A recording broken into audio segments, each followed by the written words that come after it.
Domination. Seize the objective. Enemy cover. Be secure. Losing B. Taking C. Bravo.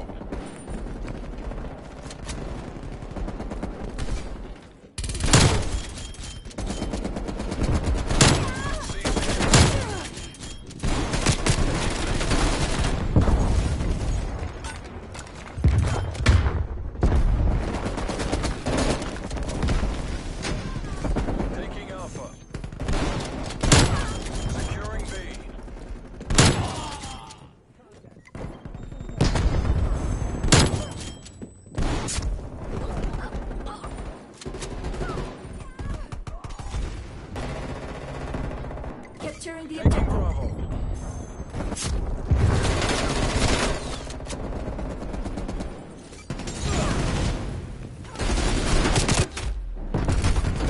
Securing B. Check your fire.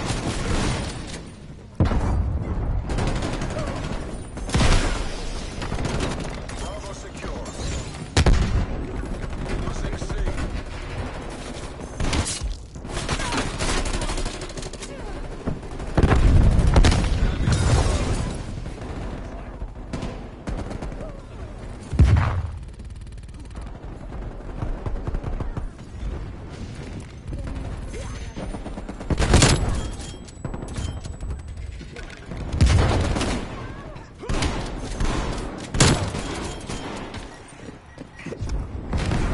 Losing B.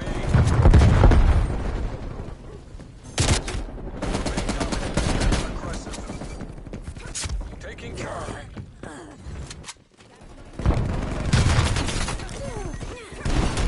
Line has been destroyed.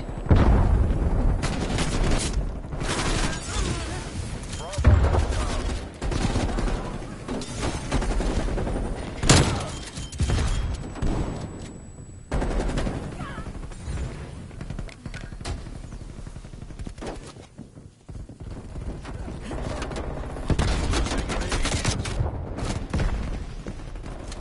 Securing C.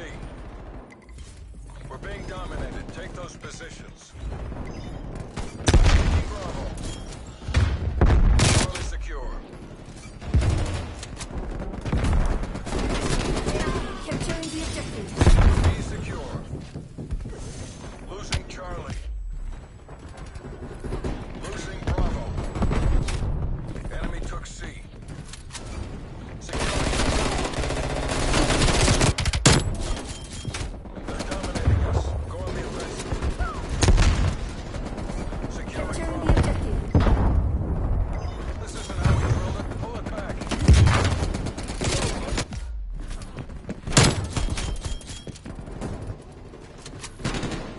We will. Taking C.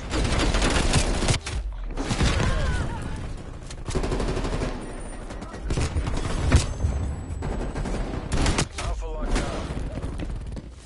Enemy is Bravo.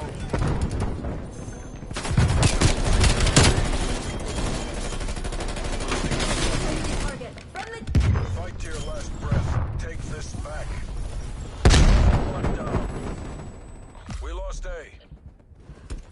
C secure. Losing Charlie. Taking Alpha. Enemy is A secure. Losing B. Losing A.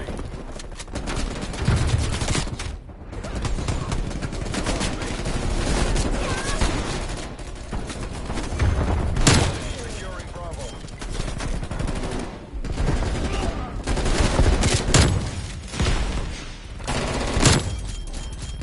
Pull the damn plug. Deconflict and move to exfil.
Domination. Securing A. Taking the objective. The objective's A ours. locked down. Take the objectives. We're taking control. Enemy took Bravo.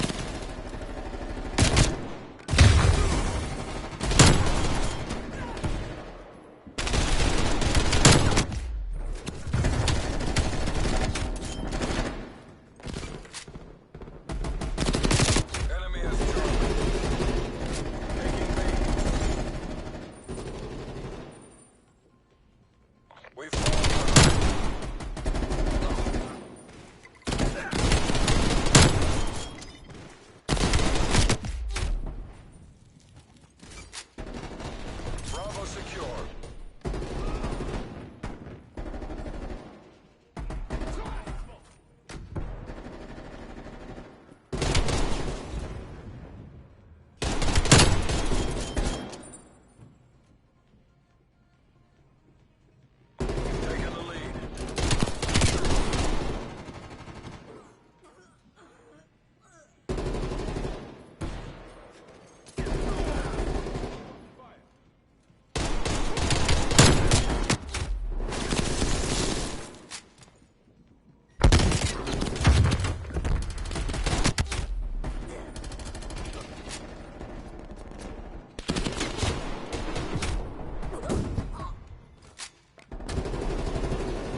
forces eliminated.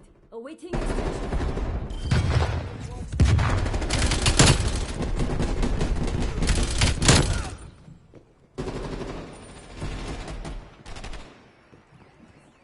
Have eyes on smoke grenade.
Kill confirmed. Unity is strength. Isolate and destroy.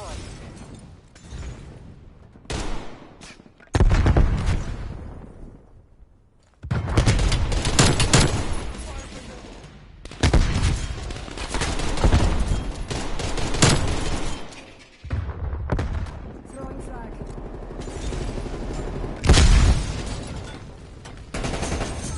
Ahead.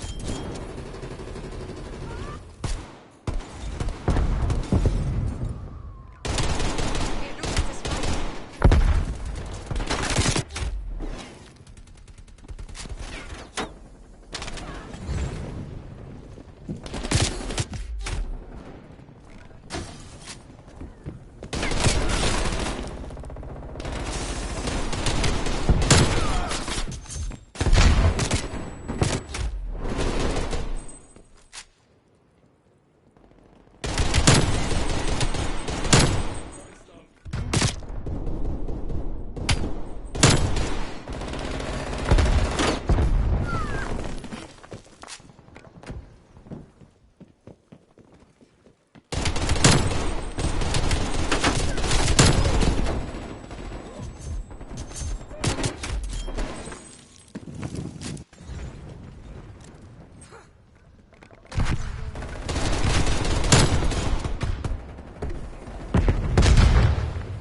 forces head to exfil location.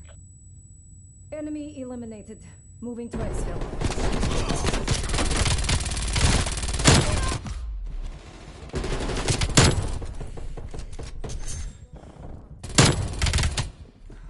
Sentex Prime. Sentex Prime.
Team deathmatch.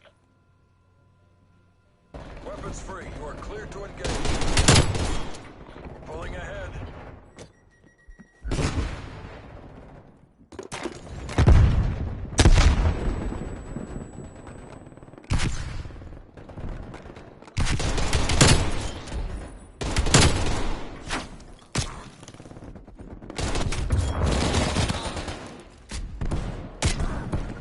We're losing this fight.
back, damn it!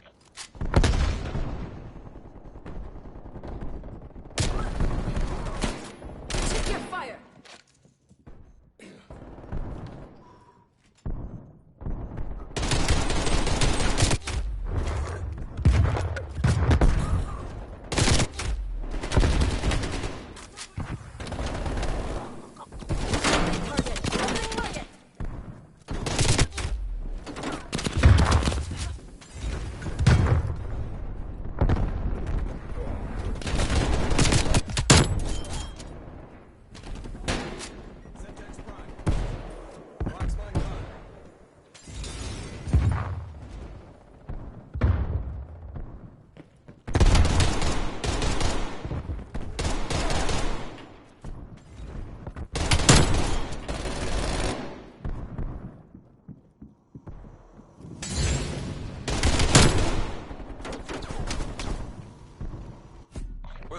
Withdraw! The Reds have got us beat. TACOM, they destroyed us! Pull us out!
Domination. Taking Charlie. Objective has been secured. Enemy took Alpha.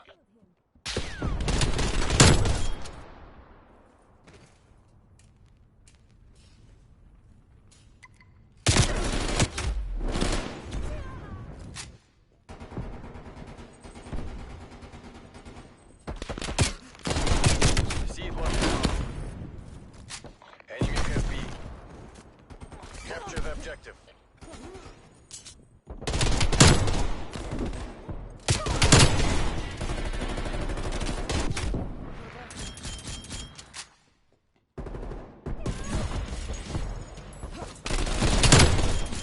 Friendly targets, friendly targets!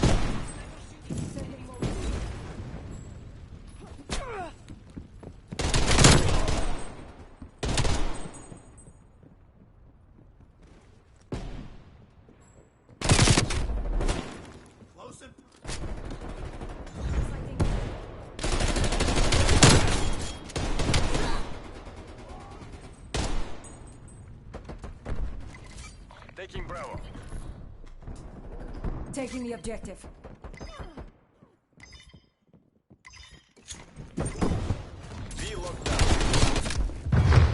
Losing Bravo.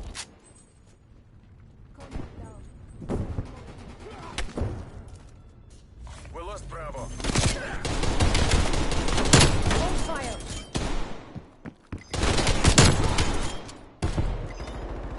Network operation successful. Losing B.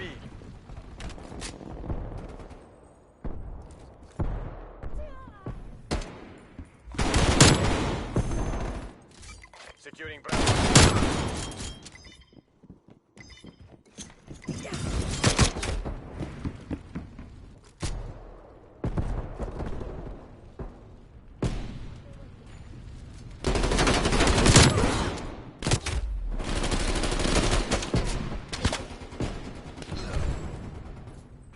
Secure.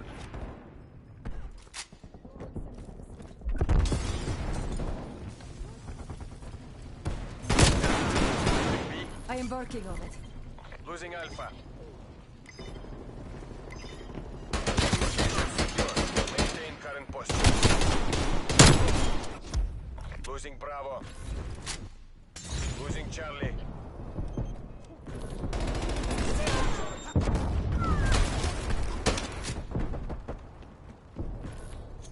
We're pulling ahead. We lost Charlie.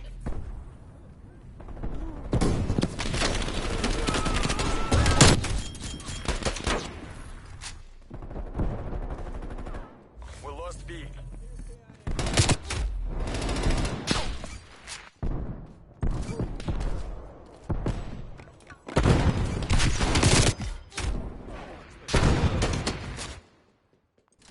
Taking C.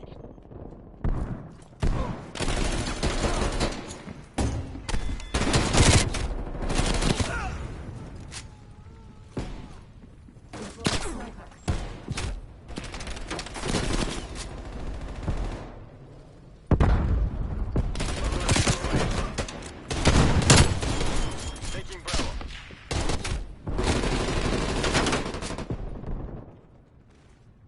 Enemy throwing C4.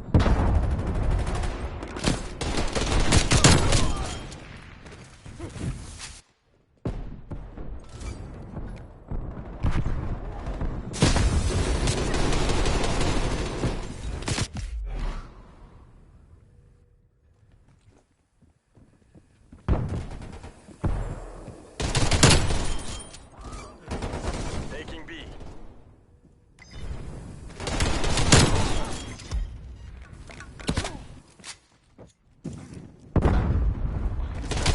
Better than this. Fight harder. Taking Bravo.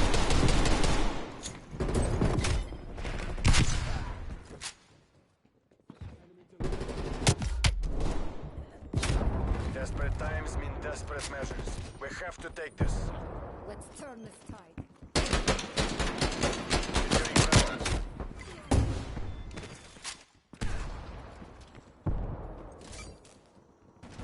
Gas mask.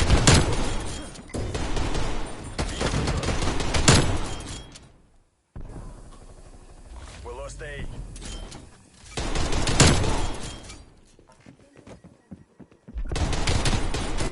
There's no winning this. The conflict, exit hot zone. We better get our story straight. Gas mask.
Kill confirmed.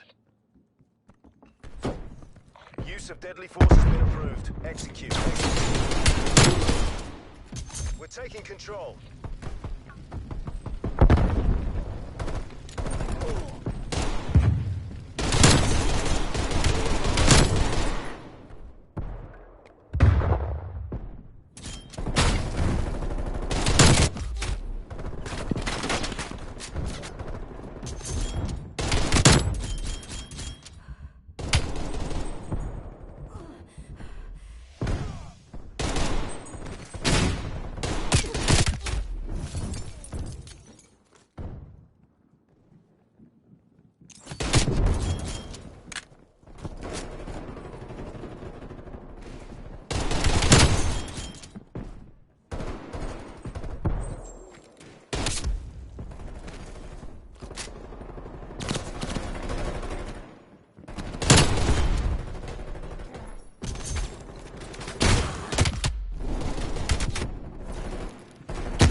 Popping through.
She is finished.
bollocks. They got the best of us.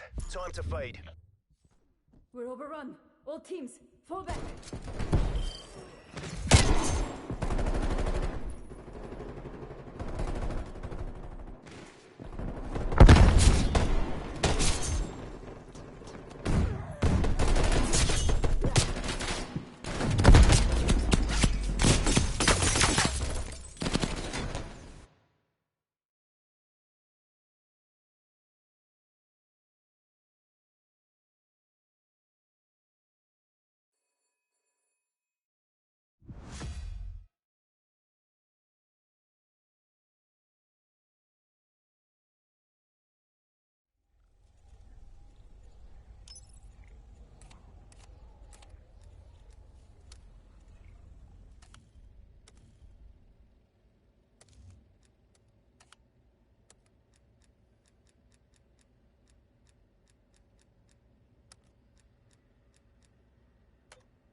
Hard point. Hard point identified. Capture the objective. Hard point locked down. We've taken the lead.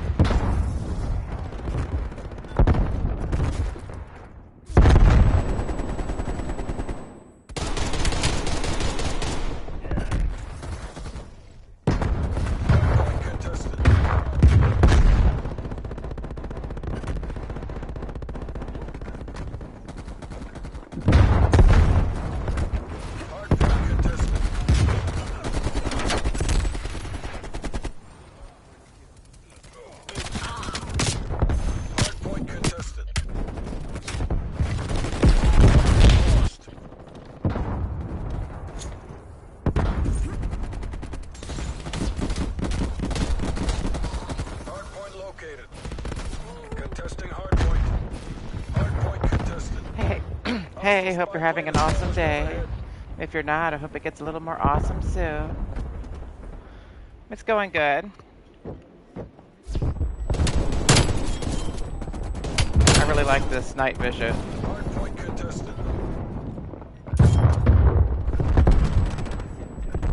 Or thermal vision, rather. I don't know why I said night vision.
Check your fire. Contesting hardpoint. Frontline MTL 50%. Contesting hardpoint. Sentry turret active. Contesting hardpoint. Hardpoint lost. Request received. Spy plane exiting area.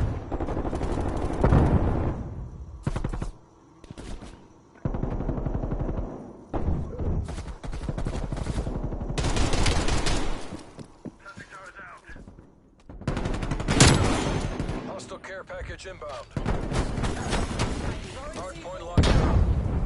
Enemy spy plane inbound. Hardpoint located. Hostiles have captured the hardpoint. Hostile counter spy plane established above. Hardpoint is secure. We've lost the hardpoint.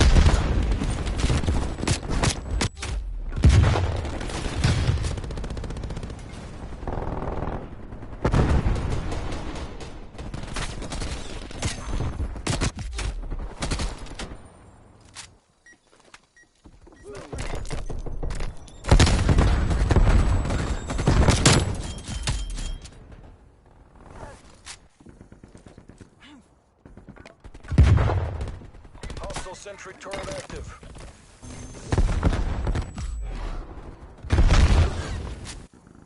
Hostile attack helicopter inbound. Don't do it for me. Get the win for Uncle Sam. Hardpoint locked down.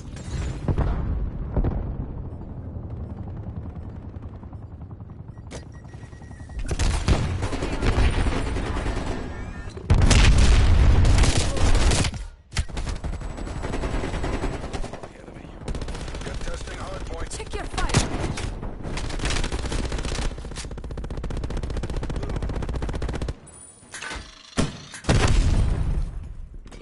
Hardpoint contested.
damn plug.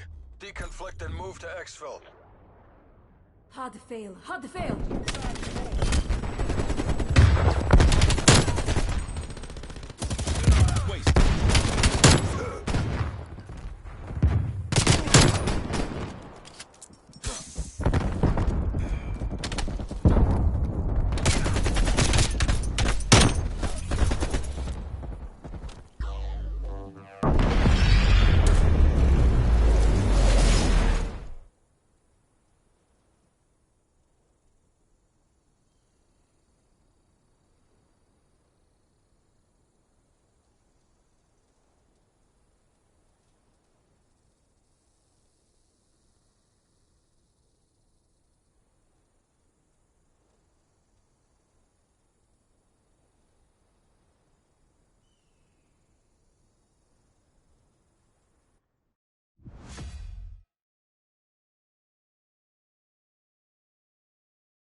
Stiffness, assert your dominance. We're taking control.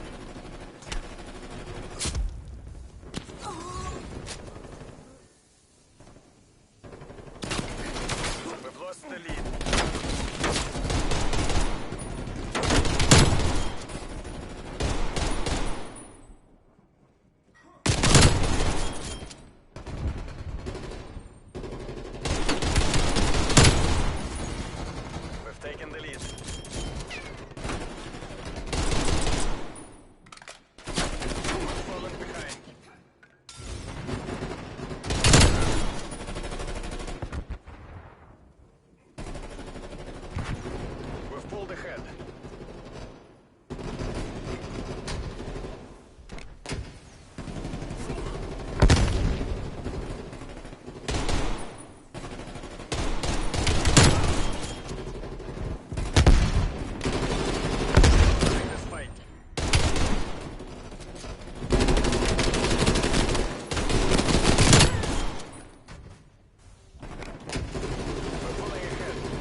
capitalists will remember this defeat.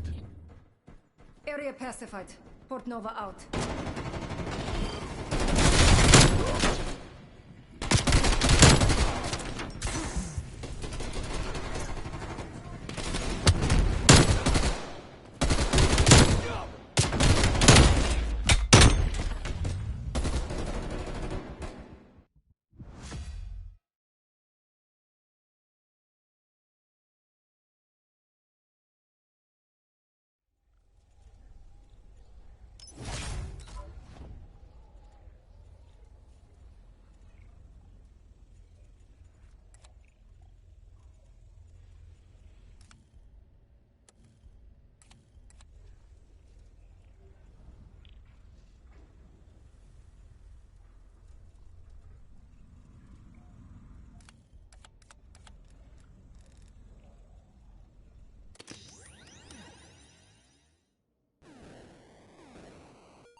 Team deathmatch.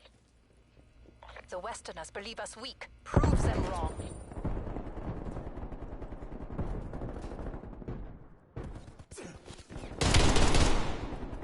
They're taking control.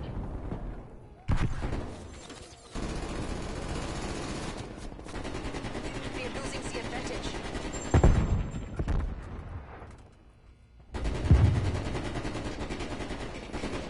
We're pulling ahead.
HVA mission clock is dry.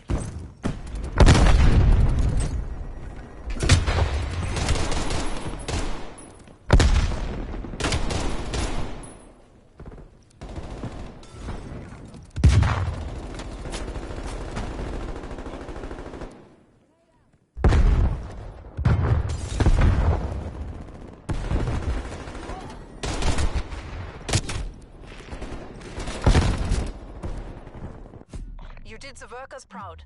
RTB. Area secured. We are in control.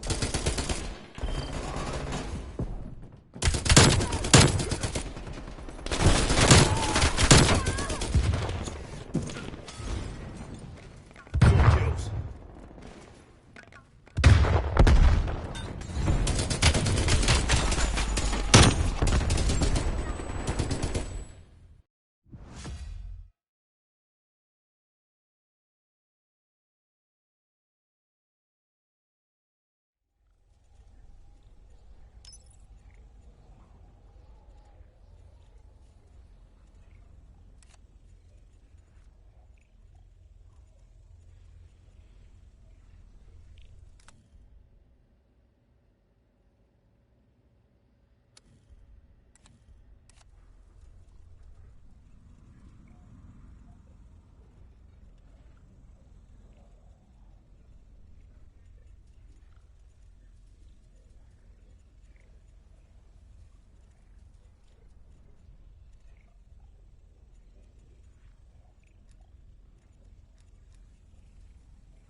Commencing Domination. capture operation.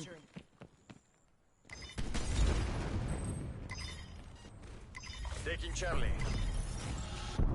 Enemy has Alpha. Charlie locked down. Take Stun the out. objectives. Keep out.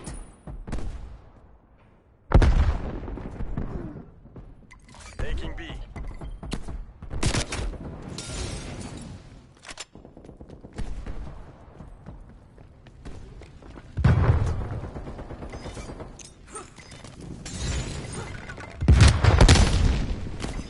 Bravo, secure. We're pulling ahead.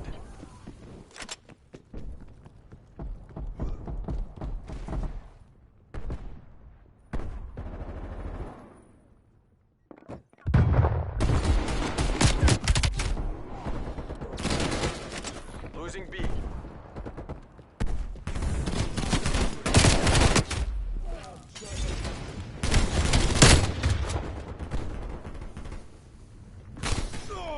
Legs down. Lost Bravo.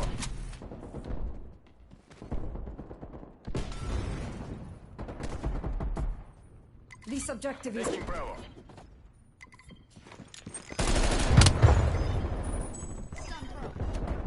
B secure.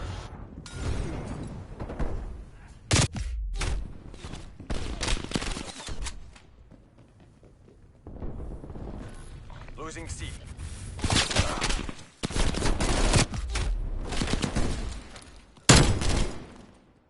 Enemy has Charlie. Losing Bravo.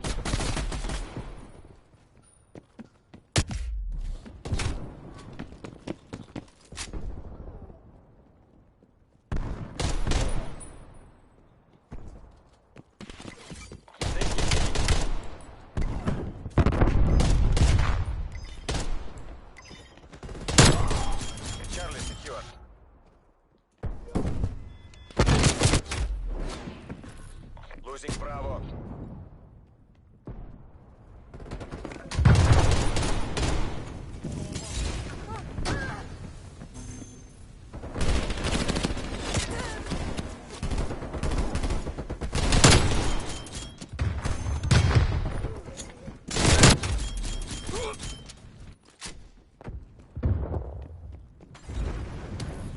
Losing Bravo.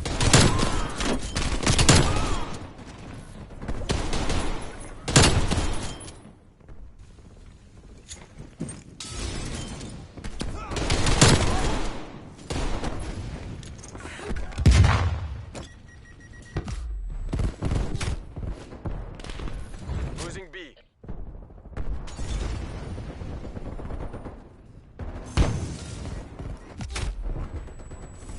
Enemy took Bravo.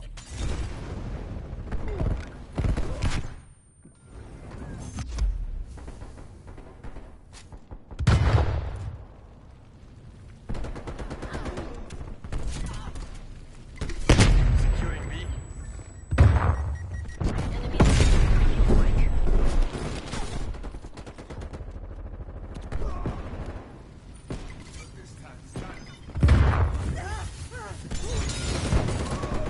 Bravo locked down.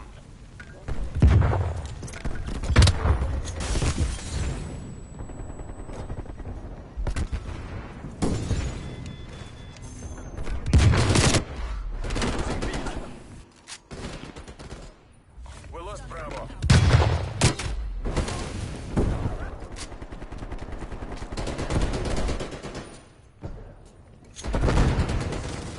Securing Bravo.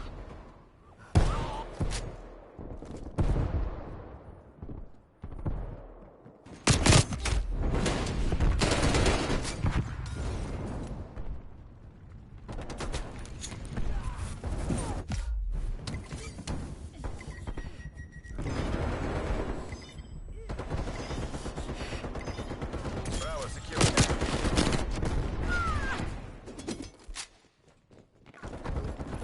Losing B. We're ahead. Don't let up. We lost Bravo.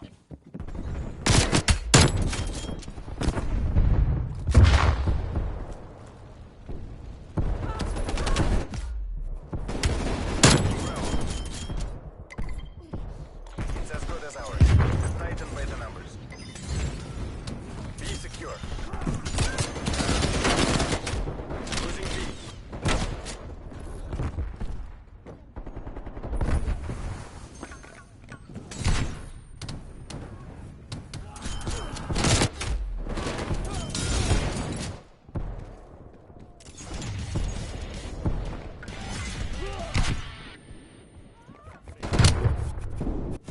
Mission complete.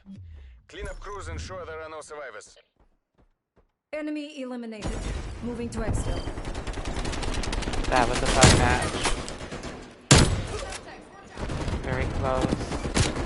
Very excited. That's a kill.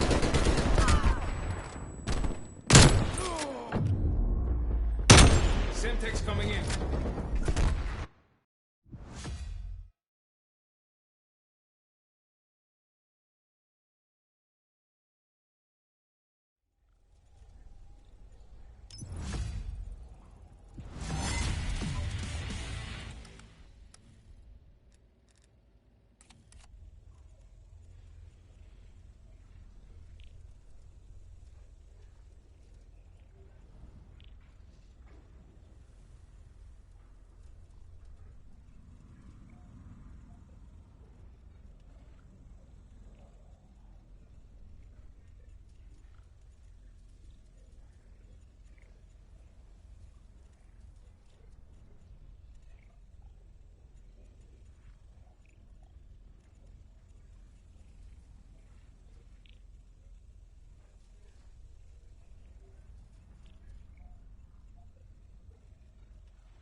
formation.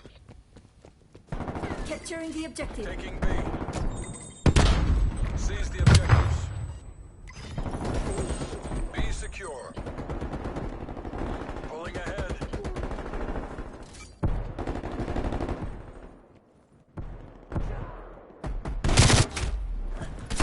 Losing B.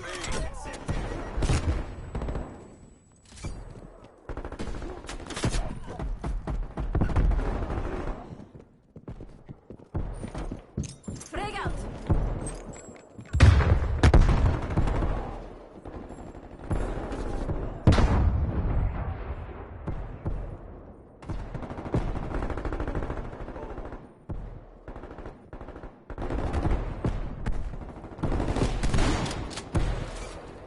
Sniper.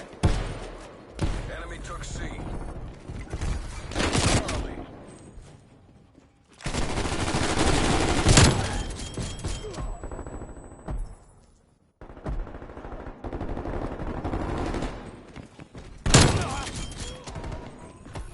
Losing Bravo. We will.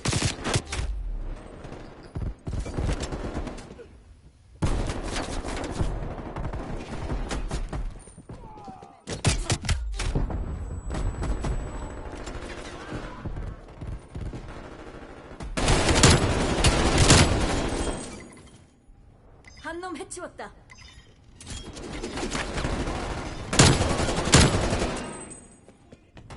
He's gone.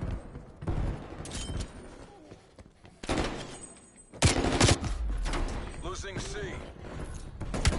Losing B.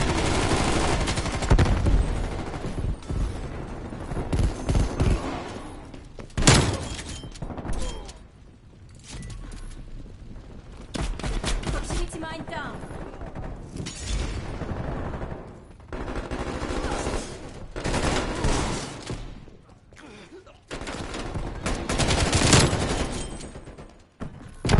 Losing B. Losing Charlie.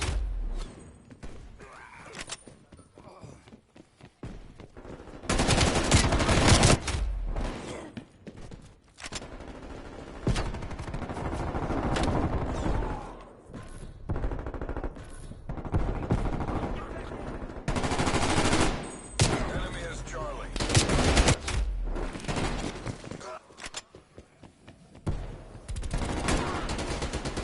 Frag out.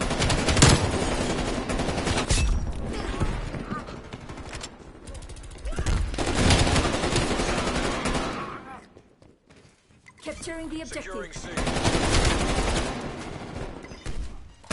Alpha. We lost Bravo. Charlie secure.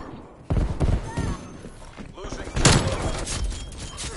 Securing B. Mission area secured. You made JSOC proud. That's it. They are done.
Team deathmatch.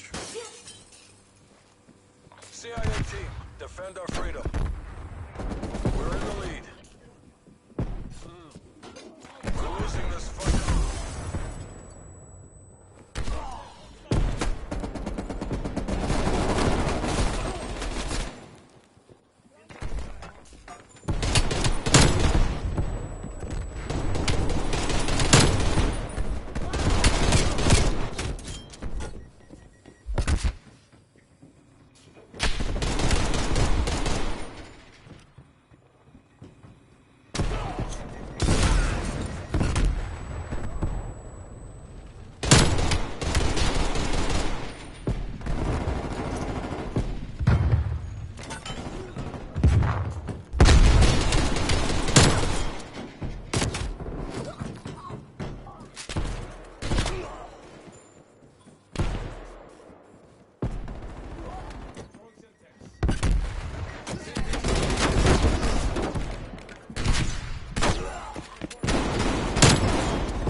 Pacific protocols. Better we live to fight another day. TACOM, destroy. Pull us out.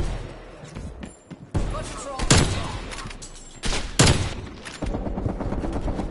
Enemy destroyed.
confirmed.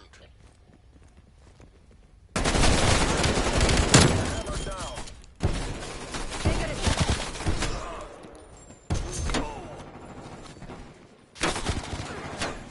We're pulling ahead. Hey, Jay. You've been doing pretty good tonight. I unlocked my night vision for my tactical, which is awesome. I had some really cool close matches that I really enjoyed. I've won by like a hair. I love those kind of close encounters.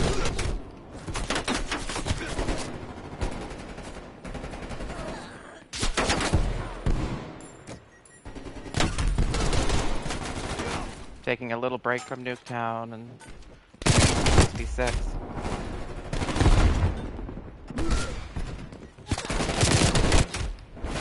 A good time to switch over to my AR though. This match is not working well with long range weapons.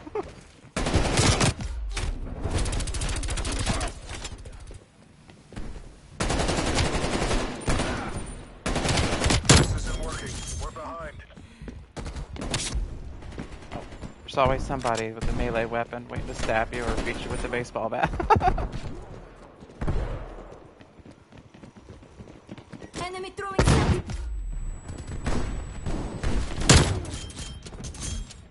Hostile male eliminated. I always love this section of the map, the hectic nature of running in circles. Oh! Enemy sniper working.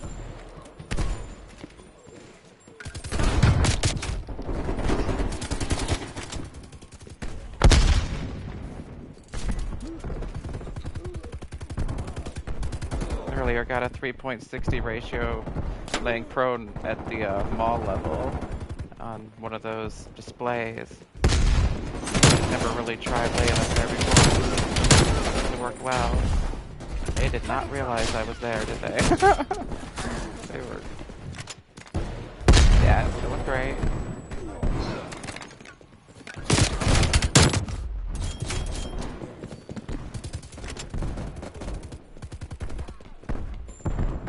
Hope you're having an awesome day.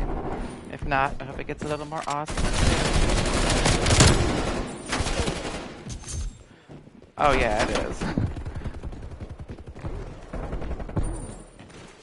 I wish the original Saints Row, the old school one before they remade it, had a Ultor Town 24/7, Ultor Dome rather 24/7 map. That would have been awesome. I loved Ultor Dome on Saints Row.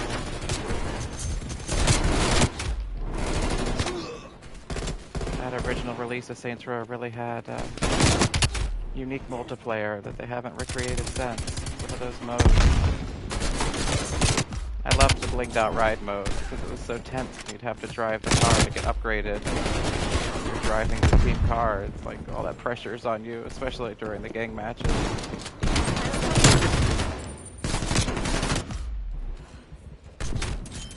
A lot of tension there. A lot of fun. I wish they had Twitch back when Saints Row, the original Saints Row was out. That would have been cool.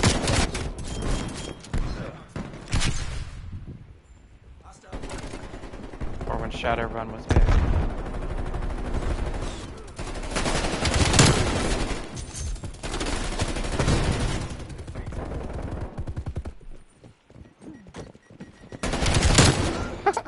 I could tell that he had a knife because he was just not even trying to shoot at me from there.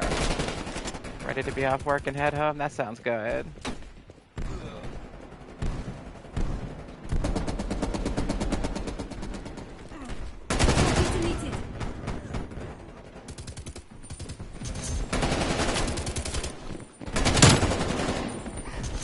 Yeah, it's been a pretty good day.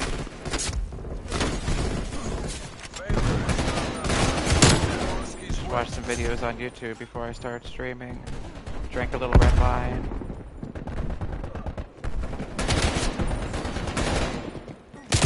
My anxiety was a little bad earlier, so I had some red wine and that helped. Made me tired though.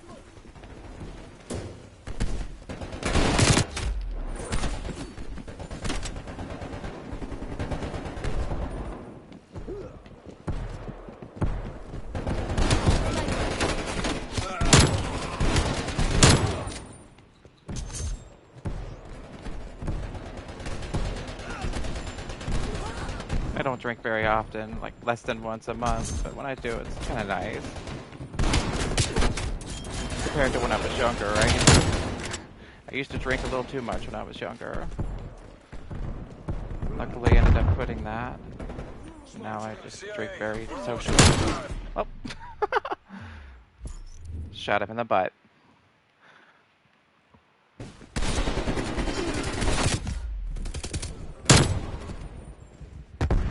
They're gone. Still waiting for RoboCop to come out in November. Very excited about that game. There's KIA. Peter Weller reprising the role of RoboCop for the first time in like 3 decades.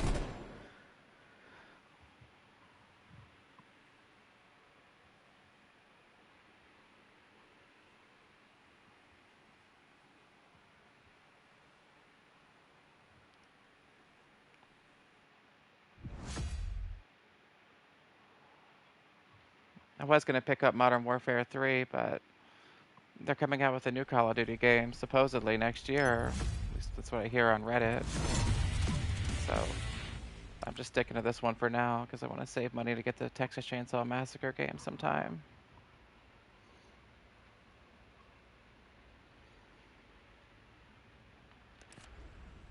I used to love Friday the 13th, so I like those asymmetrical horror games.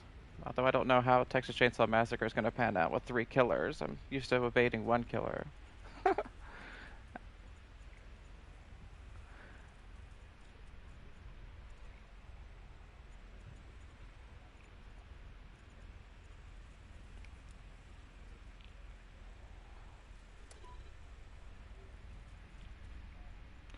I'd love if they made some other asymmetrical horrors based on older horror movies.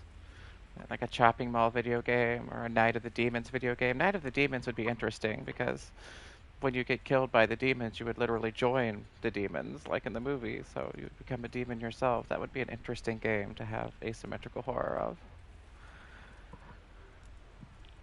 Wow, Domination got almost unanimously voted. Somebody at the last second, though, switched it over. But it was almost a near unanimous vote.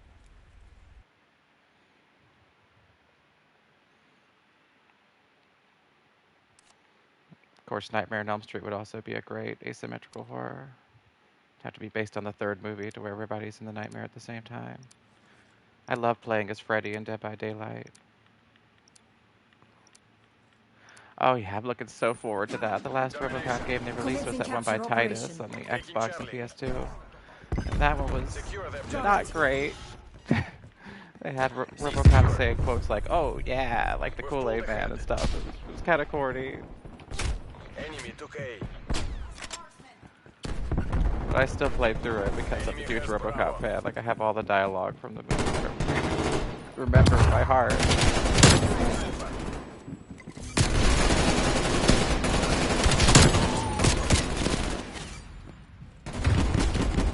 Memorized is the word I was looking for there. Apparently I had too much wine earlier. A lockdown. Oh, I should have just shot him from afar. But I like getting close range with the shotgun blast. So, Taking B. really. Enemy sniper working. Yeah, I was sad when they delayed it till November. I was B lockdown. really looking forward to it, but hey, if we need more time to optimize it, all the better. I'm going to be playing it day 1, and I want it to be well optimized. Broken patch later. We're taking control. We lost B. Taking Alpha.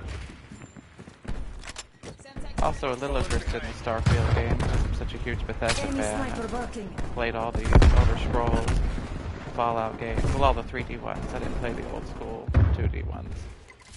Taking A.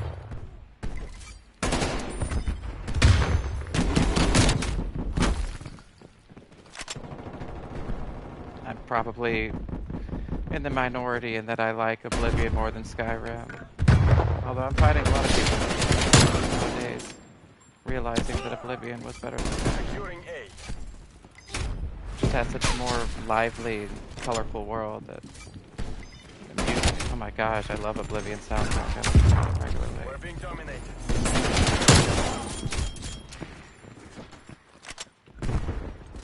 Taking C.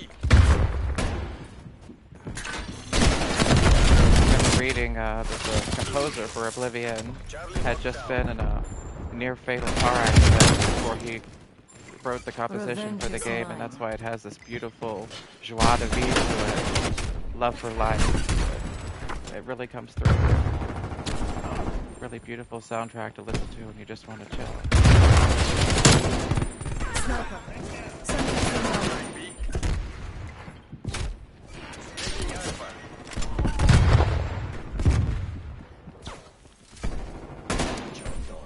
Be secure.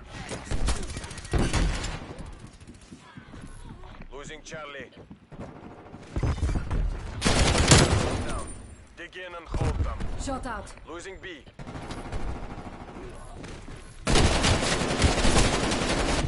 It's always so awkward when two people are like up against each other trying to shoot and neither one of them thinks to melee. I always think afterwards, oh yeah, I should have meleeed that guy.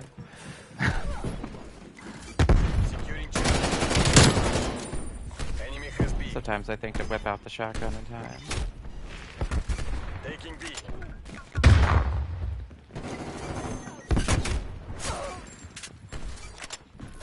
Losing Alpha. Yeah, Skyrim was okay, but it was very cold looking. They're dominating us. Of course, it's how it's been this season, so it's starting to look a little better.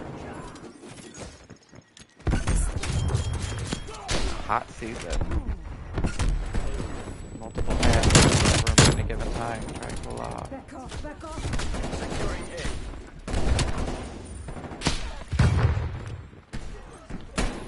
Losing B.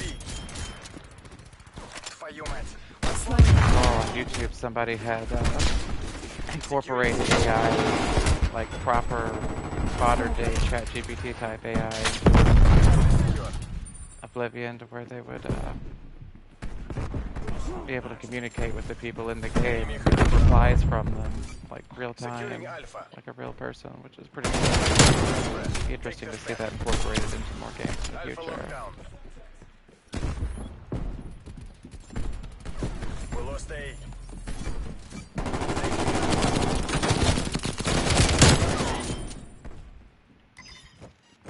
A secure.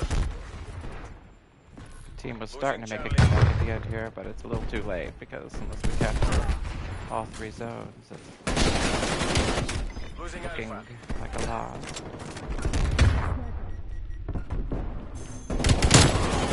It's not gonna stab me today.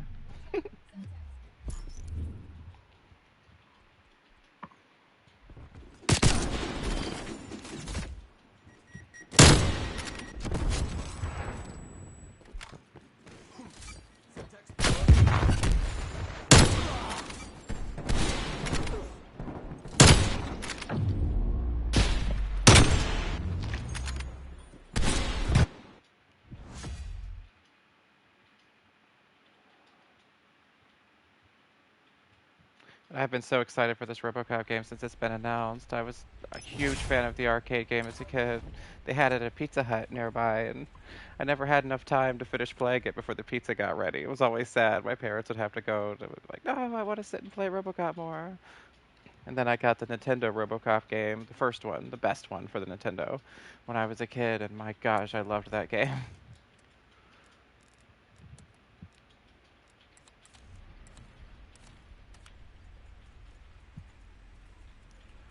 And then the second RoboCop Nintendo game was really hard, and RoboCop had those weird ice physics where he slid across the map, and it had all those platforming sections that were just ridiculous. RoboCop 3 for Nintendo was pretty good too. It was better than the movie RoboCop 3,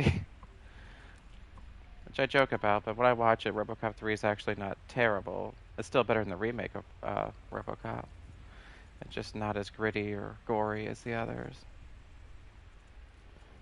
That and RoboCop Acts 2 mechanical in the third movie, and doesn't have that human side. And of course it's missing Peter Weller, and that's always a downside. But still, I think I like it better than Prime Directives, the little mini-series they had.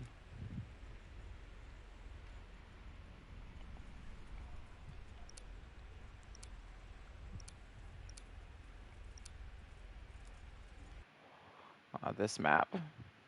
I'm not the biggest fan of this map, as my ratio shows. I don't know why, I just don't like this map. I like it on Domination, but for other modes, I'm not fond of it.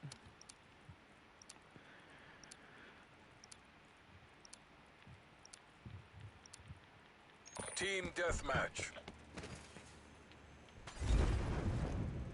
We're in the lead. Enemy sniper working.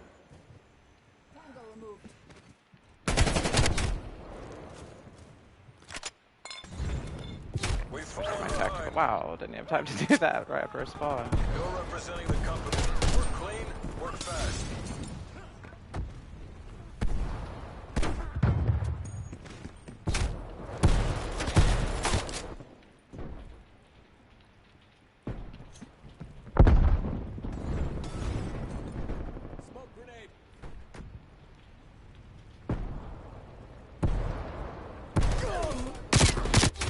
I did not see them. I should have been looking through my scope. We're taking control.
Remember if you've seen all three? Well, the first two are the best. The third one's okay, but they tried to tone it down a little bit to make it more kid-friendly so they could sell toys. Which they did. They sold a lot of toys. They had one of the largest RoboCop toys coming in the third movie. Very, very tall scale. Had a little button you could press in the center to make him talk. I had a lot of RoboCop toys as a kid. Including the car.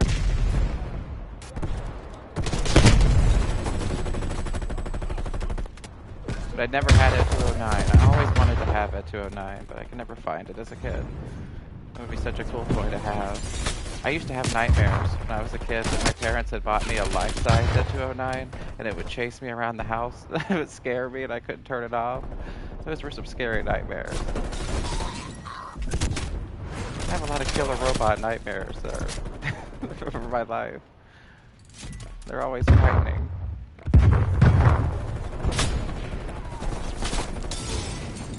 Oh, that's fine. I'm just flattered that you're watching me at work.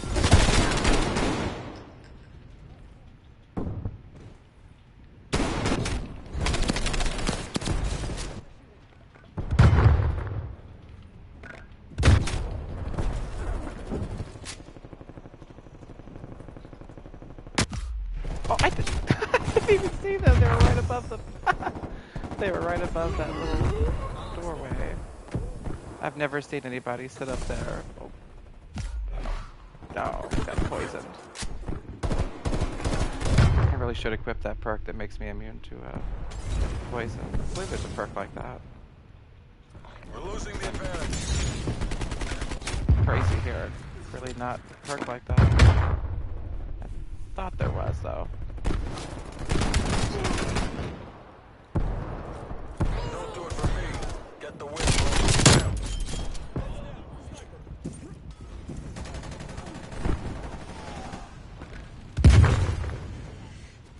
Sounds like you work at a restaurant. My mom was a waitress for most of her life. As for me, before I started streaming, I just did audio transcriptions, which was Friendly target. pretty difficult if you didn't get the good audio ones before everybody else did. You'd be stuck with all the ones where people are talking and everything, like over each other and eating while they talk. The mic is placed really far away from them, so it's really hard to hear what they say.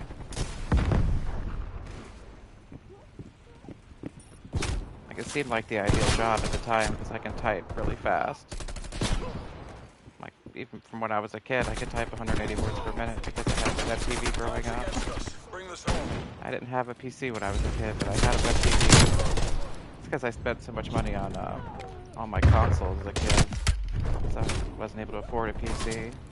I got all the obscure consoles that none of the other kids wanted, like Sega CD and 3DO. 3DO had some good games, though. There's no coming back from that. Daedalus All your Encounter asses with back Tia home, Carrere. CIA. It's the only Hard console fail. part of the Hard original Alone in the Dark, which I love. I haven't played the remake of Alone in the Dark. I saw they made one, but it just doesn't seem like the kind of game they could do justice to. Part of the appeal of Alone in the Dark was that the enemies were kind of obscure and hard to make out because of the early graphics, and that made them more scary. You weren't really sure what you were dealing with. It's like, is that a turkey that just jumped through the window, or a dog? I don't know. But it seemed to work for it. What made it scary. And then the second Alone in the Dark wasn't as good. It was okay, but the second Alone in the Dark was a little too comedy focused.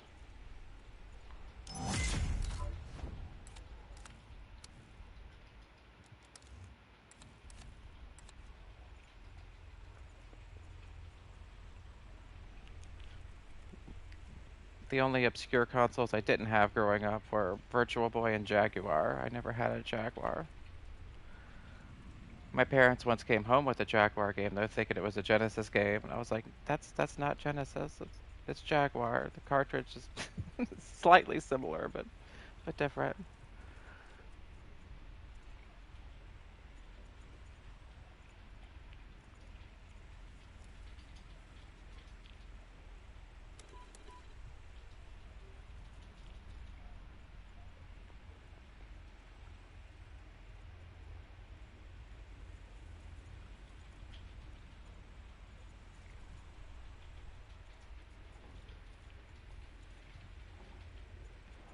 And of course, the Sega CD had a lot of great games like Snatcher and Rise of the Dragon, Adventures of Willy Beamish. And I got Snatcher for Christmas one year, and it was such a great timing because the game is set during Christmas, so it just made it that much more magical for me as a kid.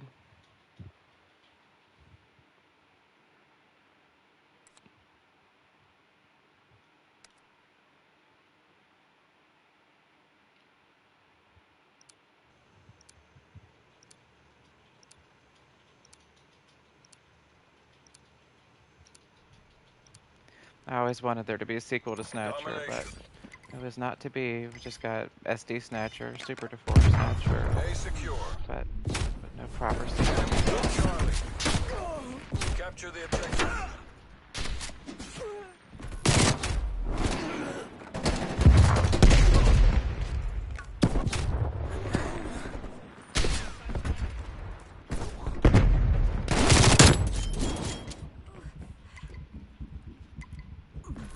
Losing Alpha.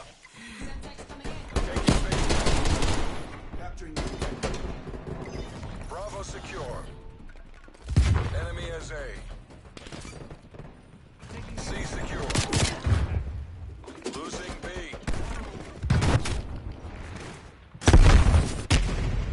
Pulling ahead. Securing Alpha. All locations locked down. Dig in and hold them. Losing Charlie. We lost Charlie.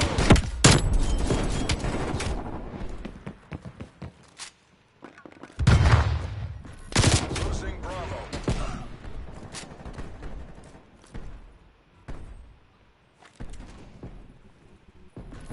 Losing Alpha. Super Nintendo was an amazing Taking console, Charlie.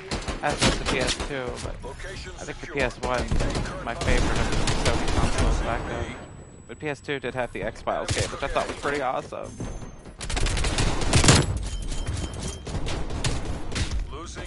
Good survival horror X-Files. PS1 had an X-Files game. Like that. I'm one of those people that likes FMV games. I know some people hate them, but I like FMV games. Psychic Detective for the 3DO was really underrated. So unique in that you hopped in people's minds and wanted to see their perspective. Because of that, you would hop into other people's minds from that person's mind, and it had so many hours of unique footage. It had like 30 different endings.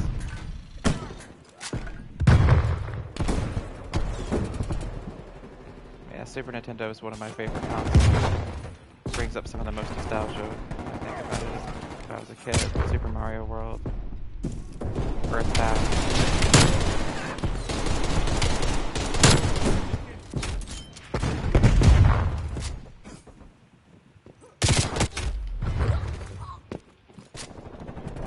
And SimCity, but I was not as good at SimCity. Maybe someday I'll spend more time learning SimCity.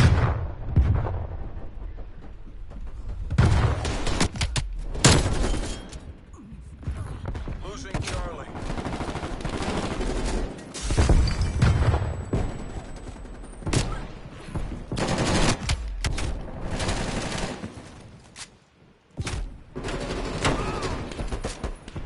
Oh, and Mario Kart. I played so much Super Mario Kart. I love that game. Mario All-Stars, which is like the first HD collection of a game series. It was really HD by our standards today, but it's a remaster of 3 games, which is pretty cool. Well, 4 games, because it's lost levels too.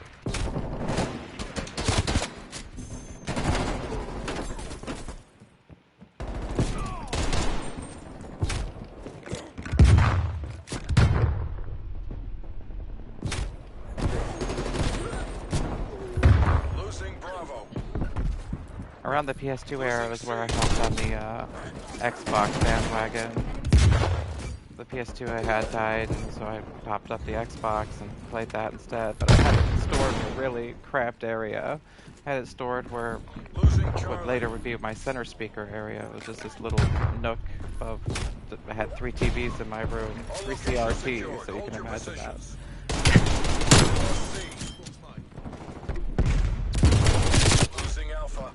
One was for chatting on the internet, TV shows, and the other was for gaming. I spent a lot of time with that. That's why one TV was for my web TV. But yeah, the Xbox ended up overheating, and when I was playing Tomb Raider Legends, she kept falling through the ground, riding on the motor. Fall right through the ground. And when I played Metal Gear Solid 2, I had the same issue, except not falling through the ground. It would just crash after beating VAMP over again. I beat VAMP like 5 times over before it finally went through.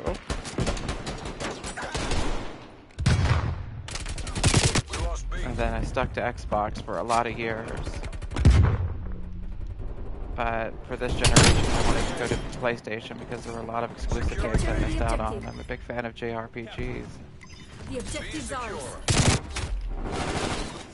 So PS Plus, I was able to catch up on a lot of those games I missed out on from TechCom. the exclusives on PS3 and PS4.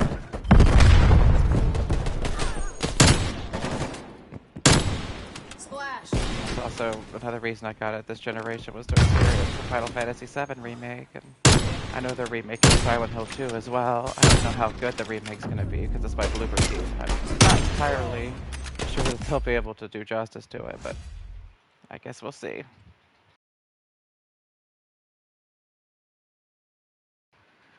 Silent Hill 2 is one of my favorite games, so hopefully they do justice. I've played Silent Hill 2 so many times. Got all the endings on the Xbox One, I mean original Xbox. I say the Xbox One, but it's Xbox Zero, I guess you'd call it. And then got all the endings again when they did the HD collection, and then did a lot of the endings on when they released it for PS Plus.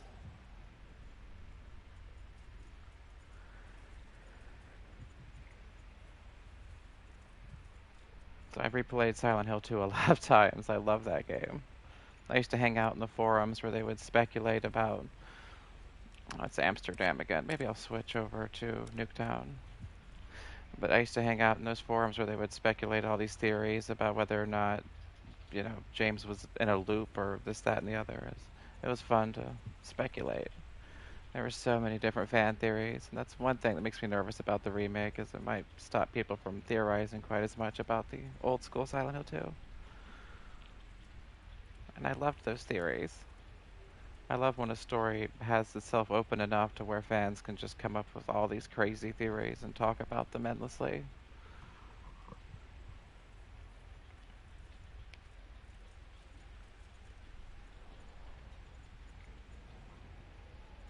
Two is definitely my favorite of the Silent Hill series, but I like 4 too. But 4, those ghosts, oh my gosh, those ghosts you have to pin down with the swords. I found them so annoying.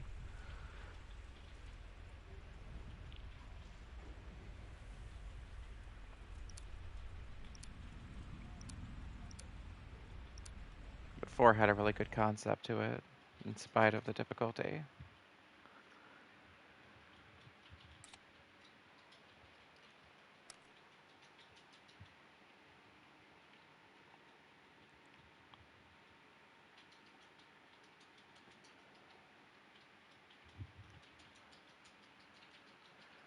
One of the games I discovered on PS Plus were the later sequels to Tecmo's Deception, because I love Tecmo's Deception. I had that on the PlayStation 1 growing up, and I hadn't realized they'd made so many sequels until I got PS Plus and saw all those different sequels they made on there. Team Deathmatch. The Secretariat are watching. Пусть они гордятся вами.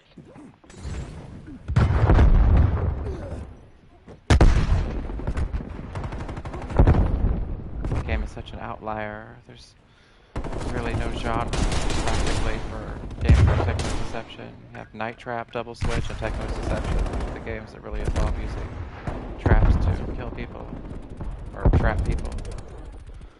Well, in Tecmo's Deception, you could do either or.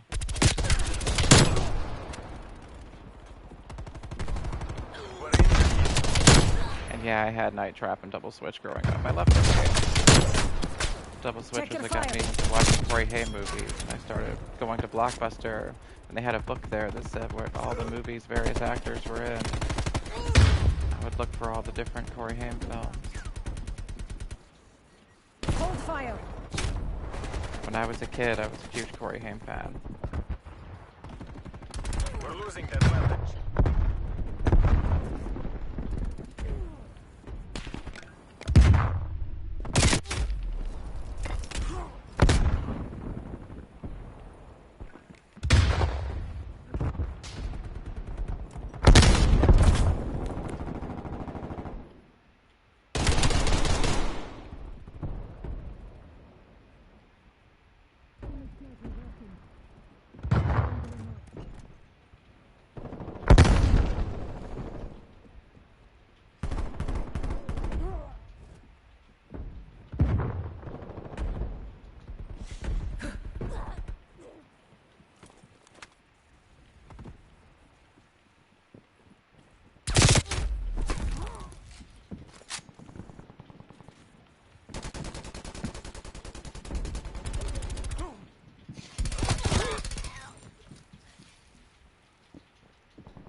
Enemy spy plane inbound.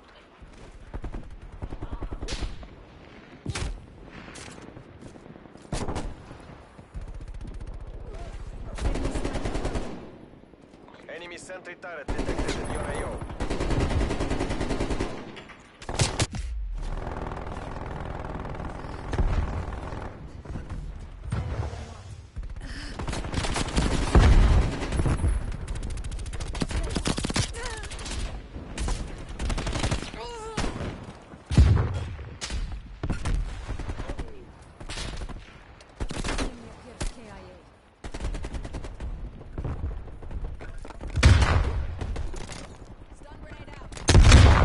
Years I was getting Xbox exclusively, well that and Nintendo, and had been sleeping on the Sony consoles until recently and decided to buy it. I really like the adaptive trigger.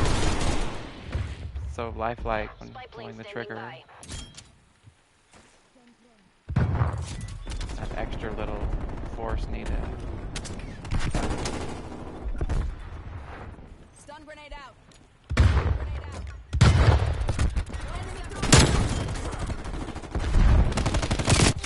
I definitely like the GUI a lot better than on the last few Xbox consoles. The GUI is very impressive with the menu. I like that it plays to the theme for the game.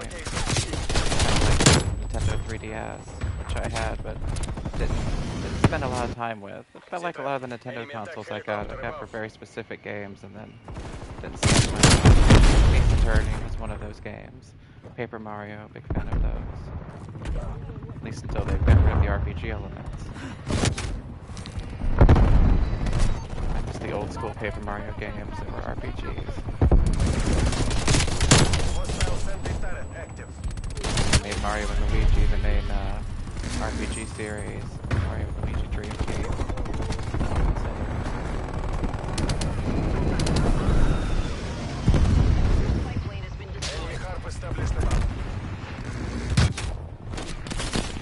The Thousand Year Door was the best Paper Mario game by far. Care package inbound.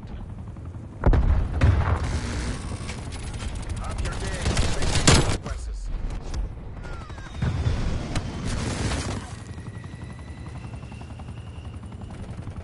WWE games? Oh, I love those. Enemy cruise missile launch detected. Oh, that's awesome.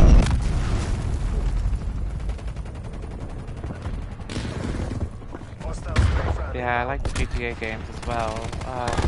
GTA 4 was a little hard, but I like most of them. The DLCs for GTA 4 weren't so bad. And then GTA 5 was like super easy. Like I only died once playing GTA 5.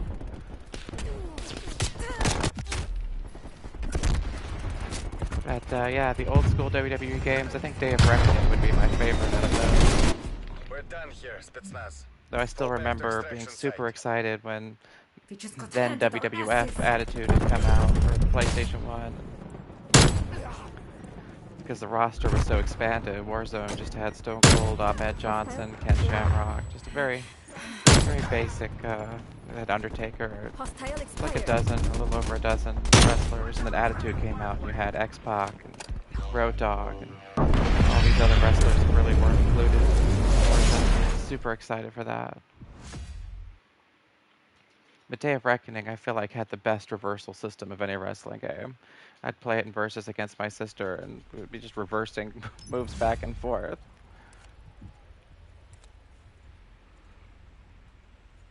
And that was a lot of fun.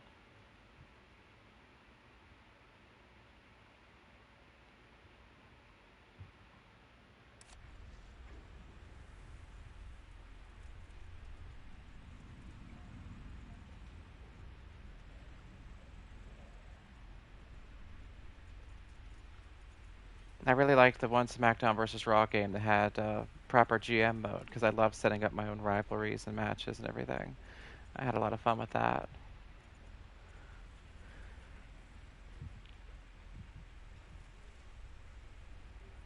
I was huge into wrestling when I was a kid, and I still am, but I mean, not as huge as I was when I was a kid. Just wrestling's never as big for you as it is when you're younger. The Attitude Era was such a special time. I got in trouble so many times for doing the crotch chop to my teachers.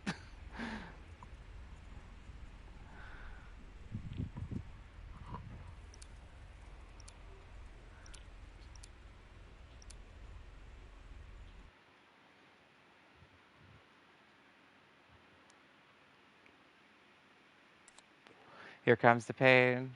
Yeah, that one seems to be a big favorite for a lot of people. I didn't get to experience that one till later because that was after my PS2 died.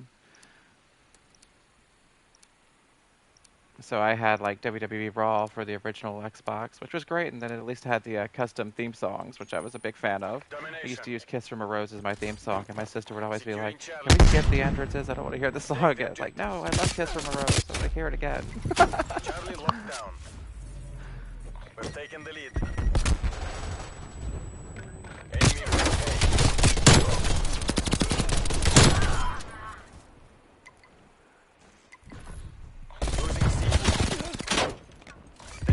Yeah, especially back when I was was a kid. I was 9 when the Attitude Era was at its peak. When Stone Cold Steve Austin would come out when that music would hit, I would stand up on my couch, cheering. Cushions on the back of my couch eventually started ripping from me standing back there. You're not supposed to stand that part of your couch usually. Oh yeah, they're dead. I was one of those people. One of those times I was just laying on the ground outside of the door waiting to do the Shawn Michaels version of the card shot where he just kind of lifts his waist up a little bit and does it. And I was going to do it to whoever came out the door next, and it just so happened to be the teacher. She went, "That's what that means," because I'd said the line as well. I was like, yeah, I was like, "Don't you watch WWE?" I was shocked. This little teacher that watches. It was WWF at the time. I had so many wrestling shirts. Oh my gosh. So many wrestling figures. Just come up with my own stories. I'd modified the wrestling mat. I'd put a piece of cardboard like you have from a calendar, a little piece that comes and holds the calendar together in the middle. And I put a piece from the cage, because I never used it, because it was just a pain to reach around, under a shirt that I'd wrapped around the actual mat thing, so that when they hit the mat, it made this great sound that really did sound like the way it sounds on TV. And it also gave it just enough little bounce, just a little bit of bounce, to where it was more like TV. I played with wrestling figures for a long time in my life. Probably a lot later than most people. I didn't just play with them when I was a kid. I played with them when I was a teenager and well into my 20s, actually. My early 20s, anyway. Do this little commentary.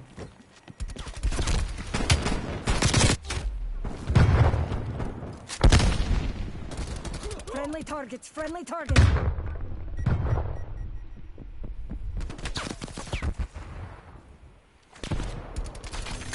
Another game that I had back then was WrestleMania 2000. We're losing this fight. That one was interesting. It was one of those games that ran off of like the No Mercy engine, and there was a WCW game that was like that as well. But it was one of those games where you could just build up your momentum by taunting repeatedly, which is ridiculous.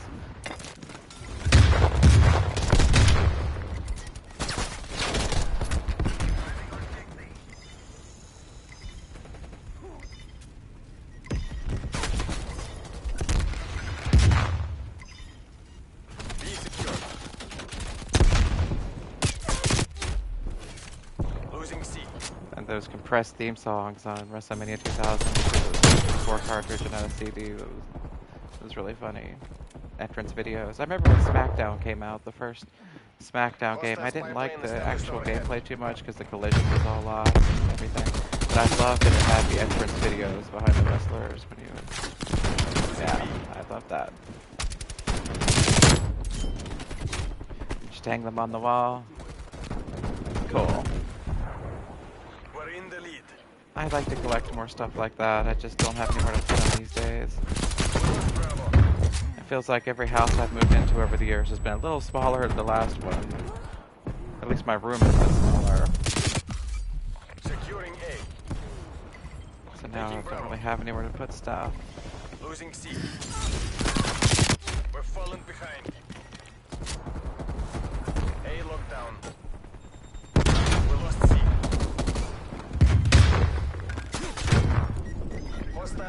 There's another reason why I buy everything digital these days. That and I've just had too many disc drives die to buy physical copies. I always end up regretting it when the disc drive dies, and I'm like, oh, I should have got a disc.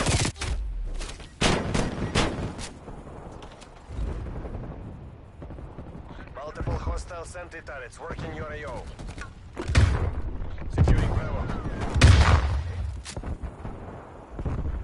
Enemy RCXT detected.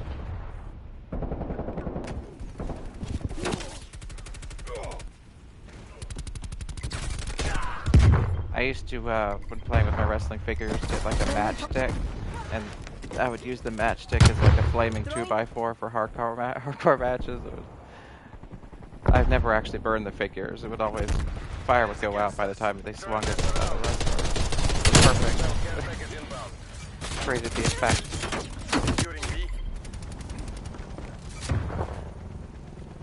Growing up, Stone Cold Steve Austin was my favorite. I was huge into Stone Cold Steve Austin. I even had the little vest, the little replica vest. Like a faux leather vest.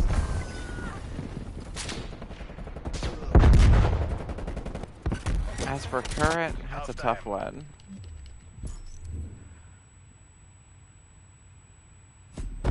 Back when Roman Reigns was a babyface, I wasn't as big into him, but, you know, when he did the heel run, I really like Roman Reigns as a heel. I think the whole Roman Reigns Uso situation was some of the best storytelling we've had in wrestling for a long time.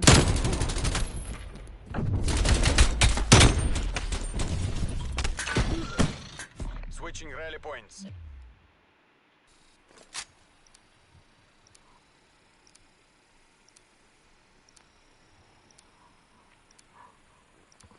Where I live, they didn't have many live shows over here. There was one SmackDown that was over here that was live, but that was it.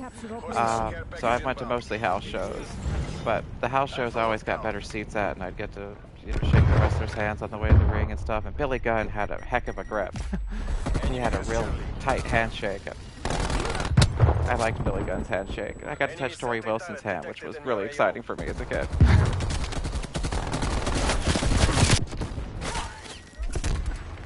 I was like a teenager by then, but yeah.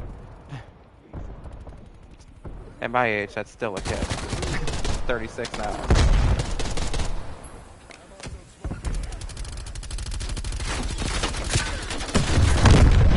Securing Bravo.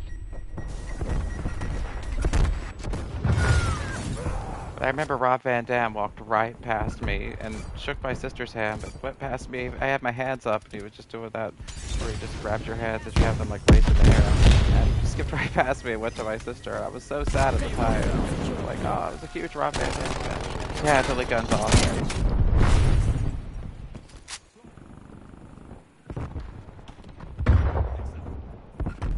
I was a huge New Age Outlaws fan back then as well. I had that one wrestling figure thing where it would play their entrance theme song. For the New Age Outlaws, it was all censored. It was made for kids, so it wouldn't have the full song. You'd just keep repeating that, oh, you didn't know, and then have like the song playing without actually finishing the line. It's like, no! The funny thing about that is you could put your finger on the little metal prongs and it would just play a random song, so yeah, that was weird too.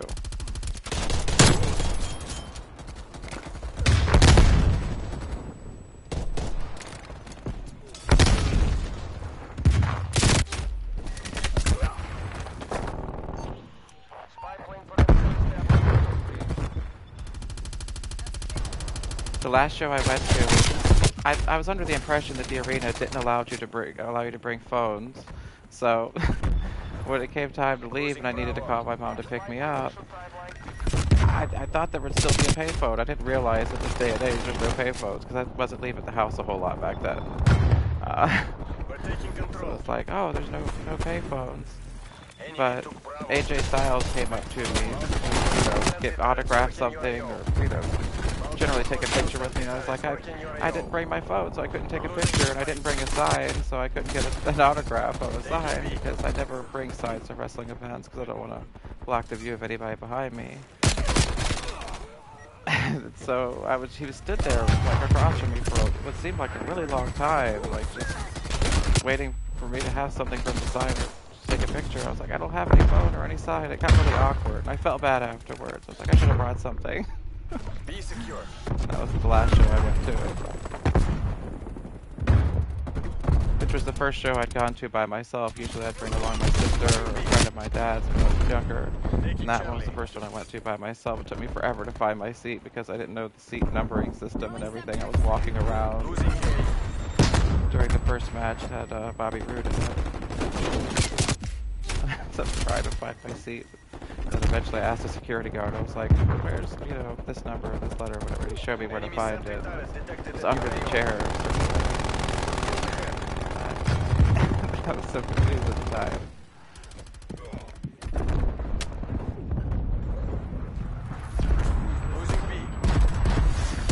I remember one house show I went to, somebody had shouted out, "You look tired, Bubba," to Bubba Ray Dudley, and It was Billy Kidman and I can't remember who his tag team partner. Oh, Paul London. I think it was Paul London who looked at the crowd and he said, "He does look tired, doesn't he?" And I thought that was funny. And of course, the Dudleys did their whole thing with him get into a verbal altercation with somebody in the crowd after the match. That was fun. Losing B.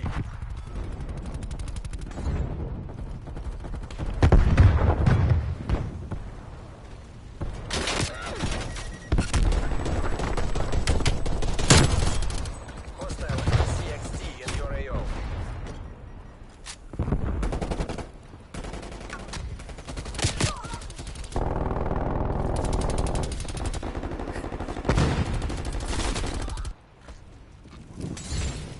It was sad when Bray Wyatt, I heard that Bray Wyatt passed away.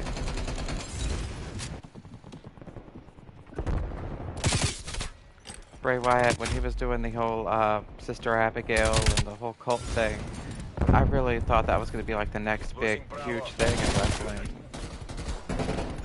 Like I was really excited for that. Used to love the whole Fireflies thing with all the fans in the crowd, phone lines on. Losing A. Hostile sentry active.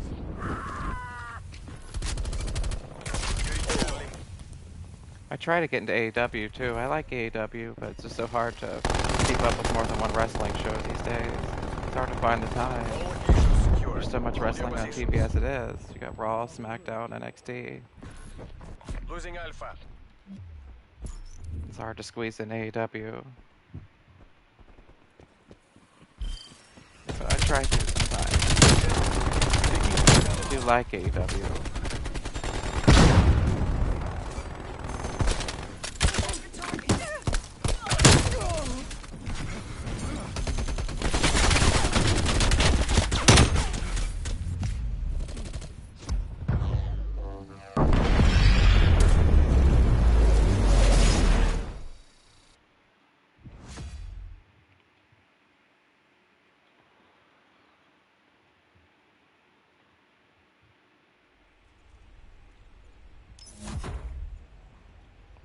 Yeah, it definitely was. It was so unexpected. He was so young.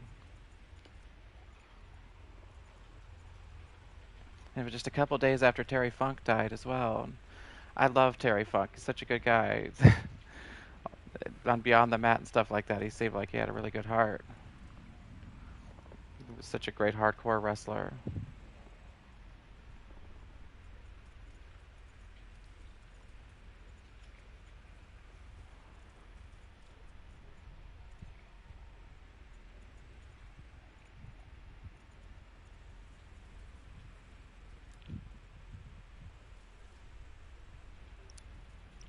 When I was a kid, me and my friends would always imitate the Hardy Boys jumping out of the window doing senton bombs into the grass. And it would be like a second-story window, so it was a bit of a fall onto that grass. It would hurt, but it was a lot of fun. And one time, I was on the bottom of the grass, and another one of them did a splash onto me from the window, and then the third one did a splash onto him, and I'm at the bottom like, Backyard wrestling was big back then. Oh yeah, Beyond the Mat was amazing. Kill confirmed. Make the Soviet Union proud. I loved all those wrestling documentaries back then. Wrestling with Shadows, Bret Hart, Beyond the Mat, The Tough Enough reality show.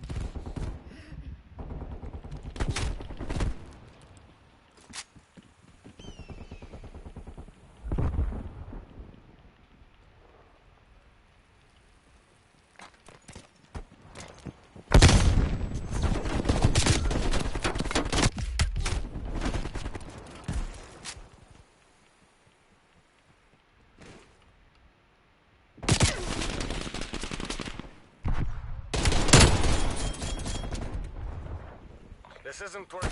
We're behind.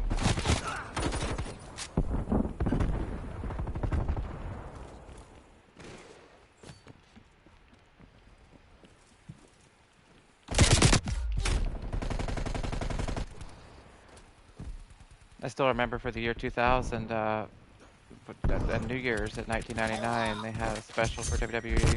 It was basically a clip show, but while waiting to see what was going to happen for 2000, whether Y2K was going to be this huge problem, I'm just watching all these clips of this program that WWE did for the 2000. Yeah, we were that generation for sure.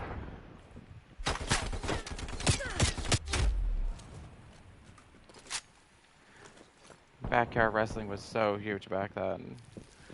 I remember reading one of Mick Foley's books, and he talked about how, when he went on the news, he talked about the fact that backyard wrestling was kind of dangerous and everything.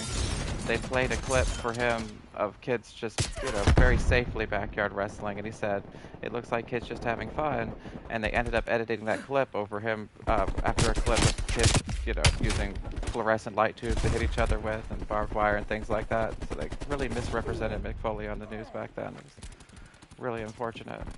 His books are great. Mick Foley's books are amazing. Those and Eric Bischoff's Controversy Creates Cash were some of my favorite wrestling books.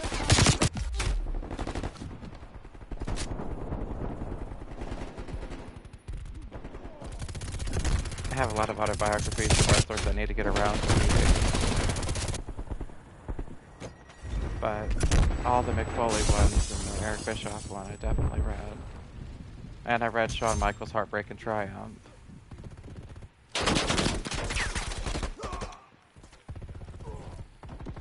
But I've got like the audiobook of Chris Jericho's book and Jim Ross's. I haven't got around to those yet. I had Chyna's book, but never got around to reading it. I was really sad when Chyna passed as well. I was a big Chyna fan. She deserves to be in the Hall of Fame.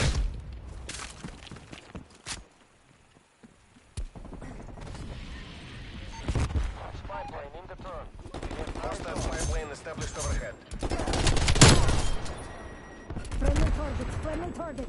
We're taking control. Enemy sentry turret detected in your AO.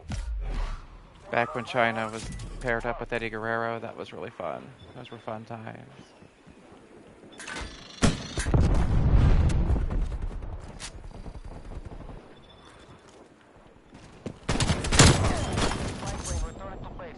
And now both of them are gone. Back then, wrestling took a lot of lives at young ages. The average lifespan of a wrestler's definitely increased since then. Yeah, she never did. She used to be on Third Rock from the Sun as well. I loved her appearances on that. That was such a good show. Threat neutralized.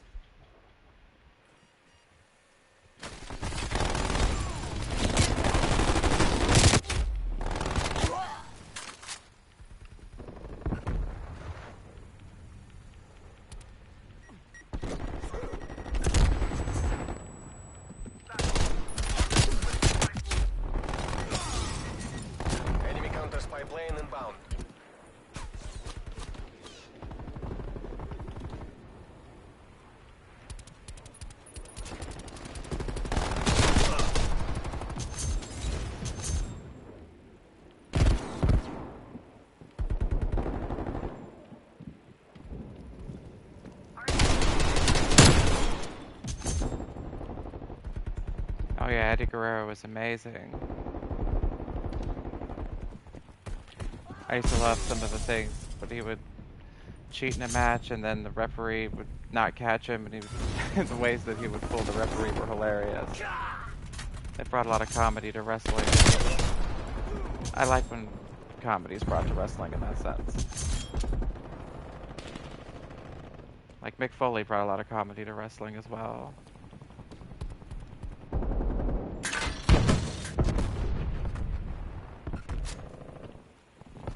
Hostile sentry turret active.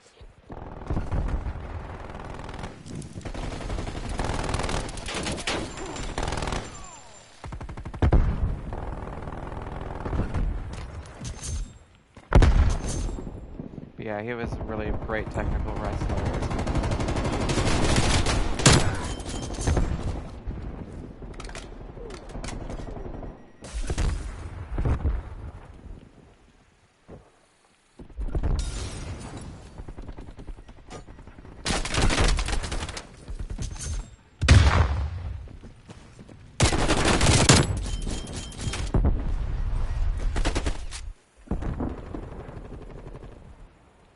Hostile artillery targeting active.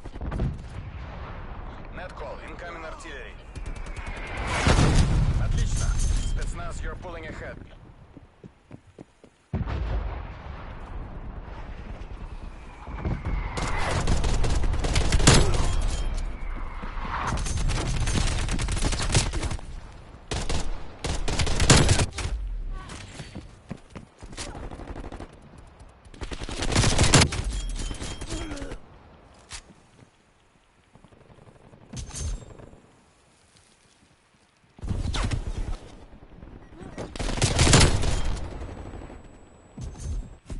Any mission, anytime, any place.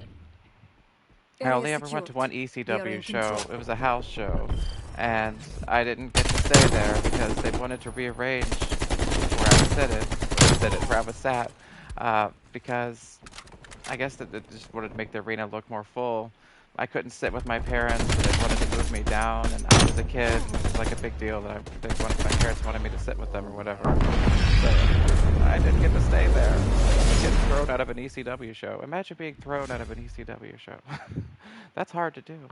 But just for wanting to sit with my parents, that was what, you know. So I got thrown out of there, and we ended up having the tickets refunded, and I got WWF King of the Ring for the Game Boy, which was the only Game Boy wrestling game that had a create a wrestler option. It wasn't very advanced. I mean, you couldn't change how they looked, but you got to change their attributes. That was cool.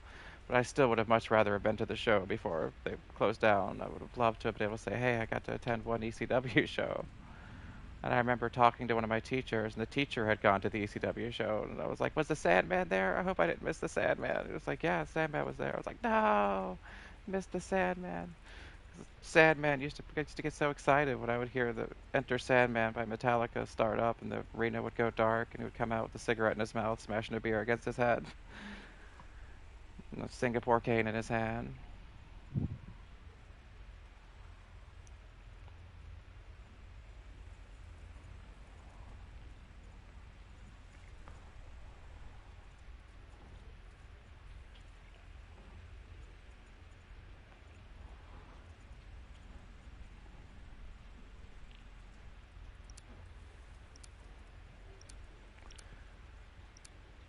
And WCW would come by where I live a lot more often than WWE would, but I didn't go to any WCW shows because I was just a WWE diehard back then, and the whole war between the two, the Monday Night War, I was very much just a WWE person and did not want to give WCW a chance.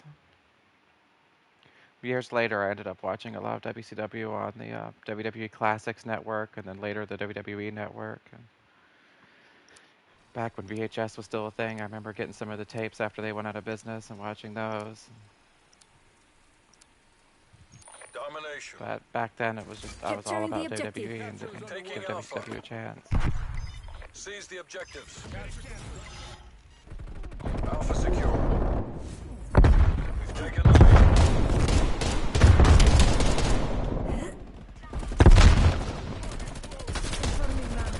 Shirt actually bought Chris Jericho blood-covered shirt Taking B. off of eBay back in the day.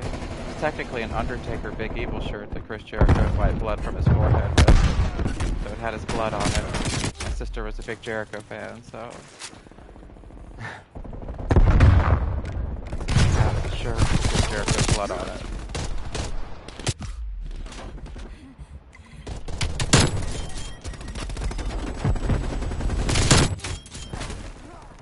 She also has a mold of David Duchovny's face that was taken at some point because she was a huge fan of X-Files and David Duchovny. She had a huge crush on him.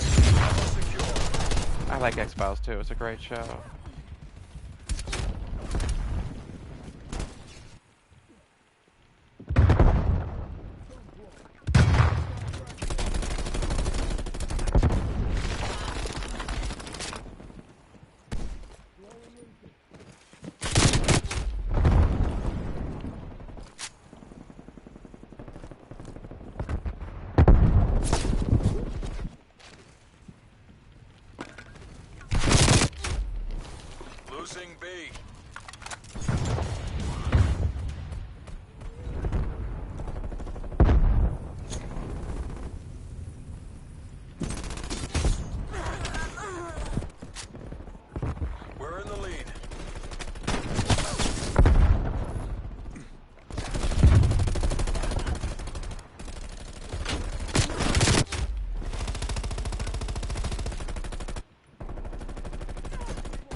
C locked down. And of course, Attitude Era Undertaker was also a favorite. The whole Ministry of Enemy Darkness spy thing, plane I really inbound. liked that. I was really sad when he lost his undefeated streak to Brock Lesnar.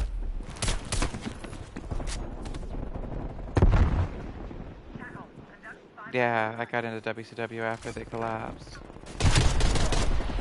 So I can relate to that. Spy plane available for tasking.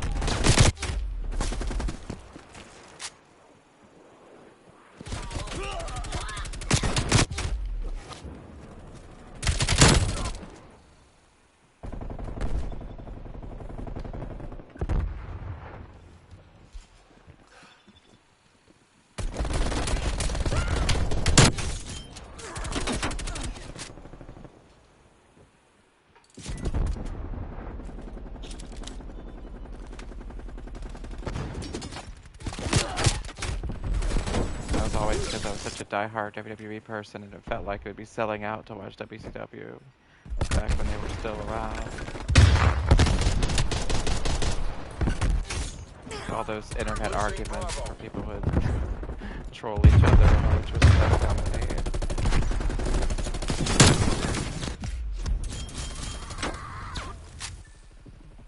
On the Usenet news groups and everything. And back then you had the wrestling e-feds, like Fantasy Football Wrestling. And they would usually have like a MIDI of the Mortal Kombat theme in the background. Close out the window. Do it again. Their homepage. Enemy spy plane inbound.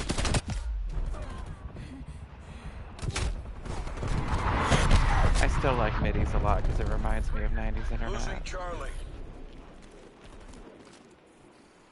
Being a web TV user, I was one of those that had like an HTML signature. So whenever somebody would open a post up by me, they'd have to listen to a MIDI of Everybody Wants to Rule the World by Tears for Fears. Which was a favorite as a kid. I still like that song a lot. Halftime.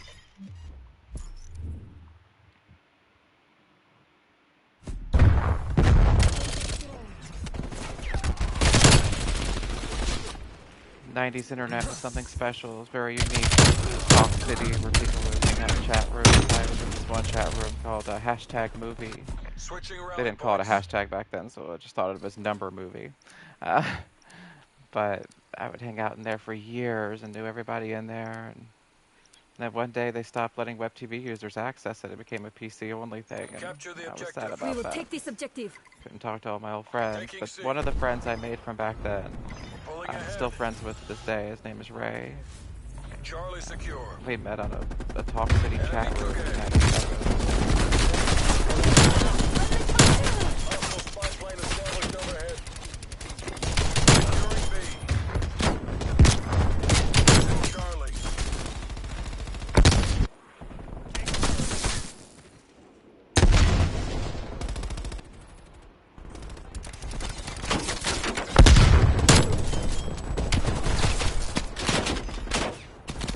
B secure.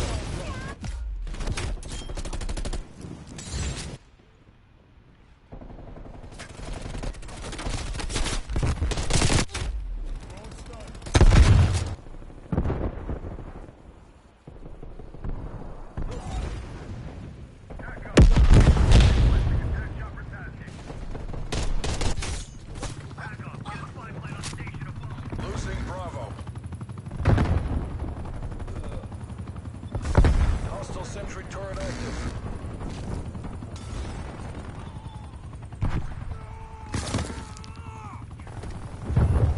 Losing C.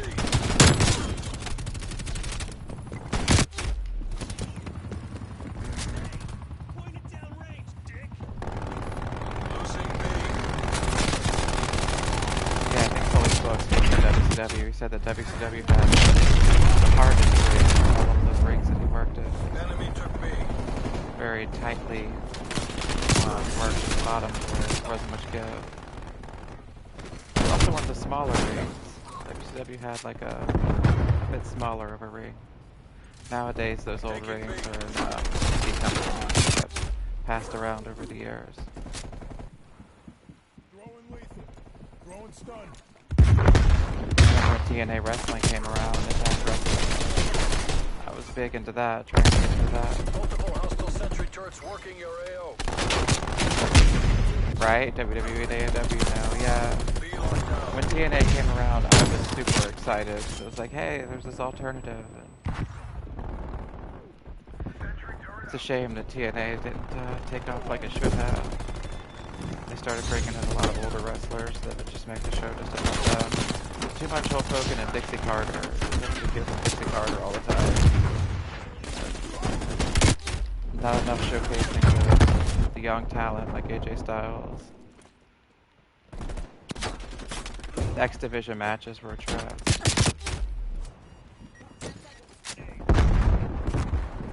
Enemy spy plane inbound.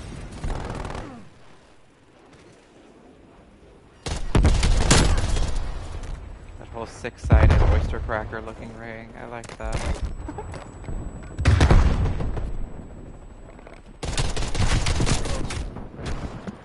Oh yeah, too much Jeff Jarrett back then. When Jeff Jarrett came to AEW, I had bad flashbacks of TNA and hearing that My World theme song all the time because he was on there way too much.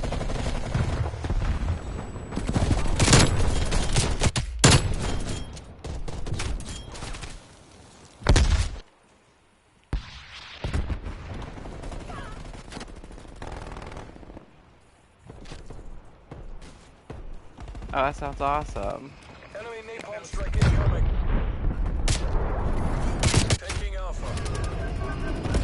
Losing Charlie. I never got to go Hostile to it. spy-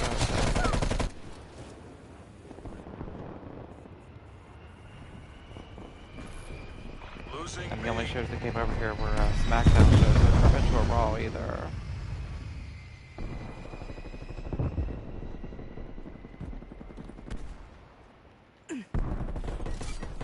Taking A. Victory's close. Wrap it up and let's go home.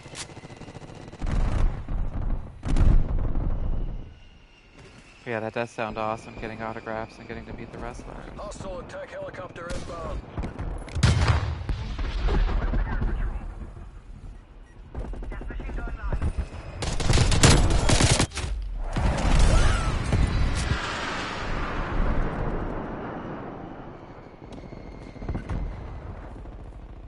Mission area secured. That was a You fun made match. JSOC proud.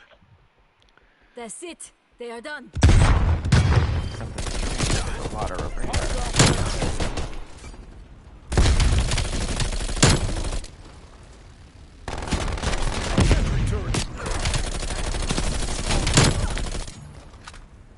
Yeah, house shows in general seem like they are much more personal. Get a little more involved. I remember the SmackDown house show I went to, my dad's friend who went with us, his name was Curly. Hardcore Holly was in a match, and they were just doing a collar and elbow tie-up for like a good 30 seconds, and my dad's friend yelled out, "Do something!" This is like loud, gritty voice.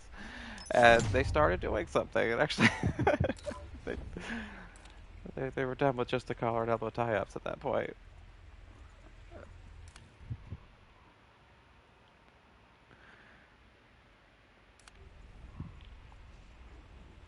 Oh yeah, when Hardcore Holly shook my hand, I smelled my hand afterwards, and it smelled like a cardboard box that was wet. I don't know why that was. I have no idea.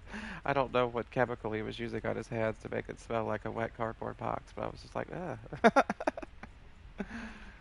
ugh.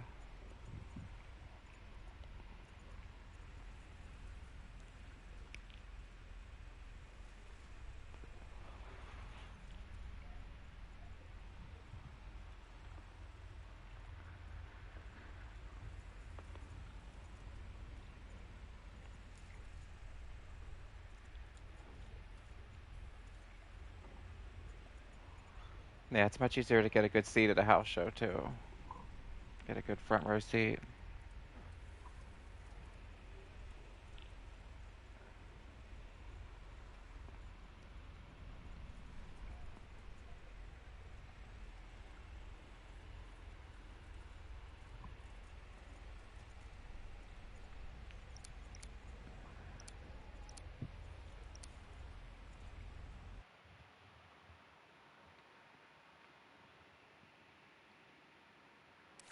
At one of the SmackDown house shows I went to, this was at a time when John Cena was not very popular. People were really sick of him.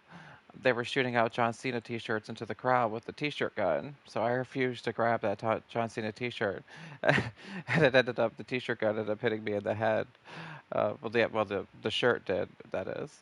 And the crowd let out this, oh, it felt like I just took a bump in front of the crowd. I was actually pretty proud of that. I actually sold it too. I put my hand behind my head, just kind of shook my head a little bit, like I was, Team like I was deathmatch. selling a bump in wrestling.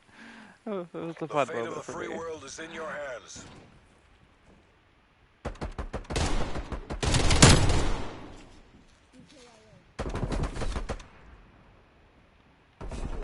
Only I can enjoy getting hit with a t-shirt gun. With a t-shirt from that.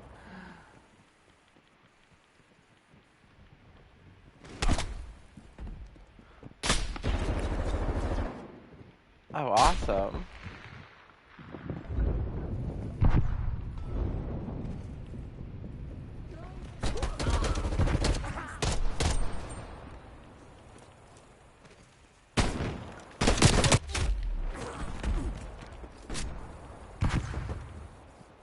Friendly target! Friendly target!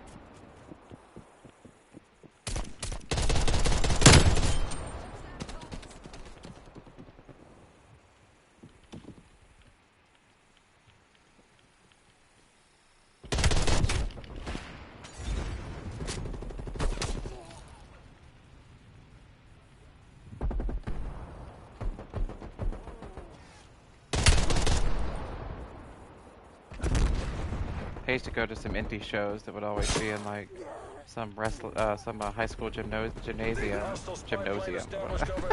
high school gymnasium, and there was one indie wrestler that looked a lot like Balls Mahoney. I remember getting his autograph and meeting him, and this guy said that he was going to be real big, and never got to be big like that. I wonder what happened to that guy.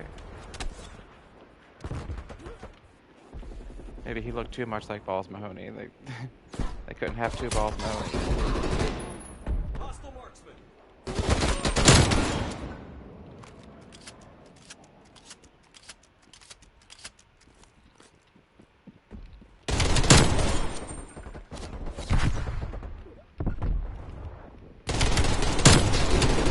We're in the lead. Spy plane available for tasking. Spy plane establishing perimeter Angel 6. Flamethrower available for use.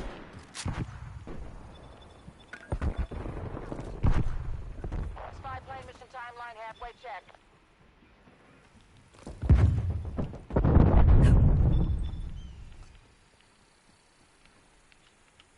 Enemy care package above. Hostile spy plane established overhead.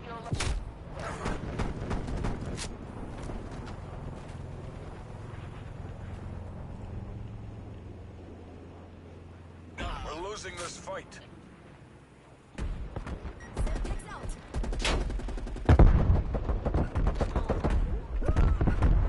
Kill!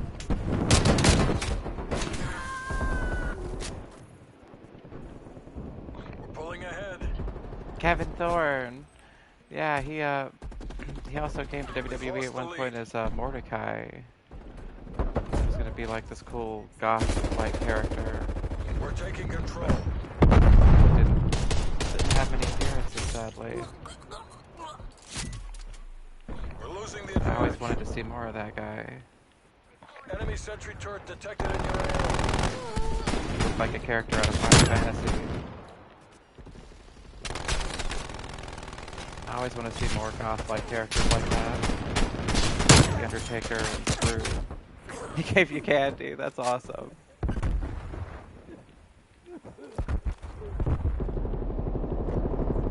Ahead.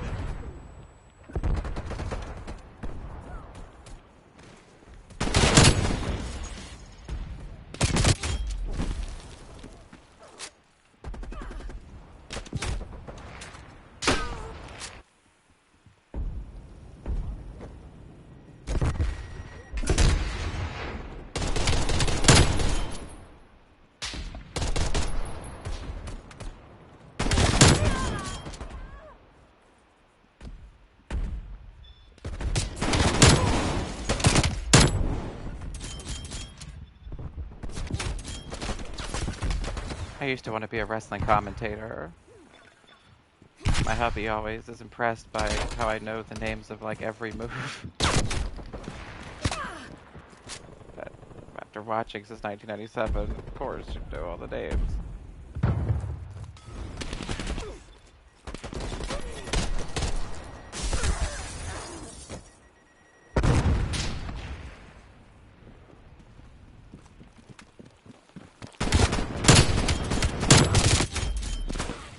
Favorite wrestling commentary group? Well, aside from JR and the King, definitely Gorilla Monsoon and Bobby Heenan. They were amazing.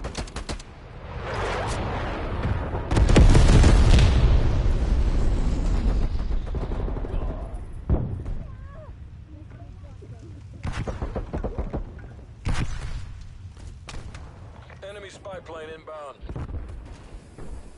We've lost the lead.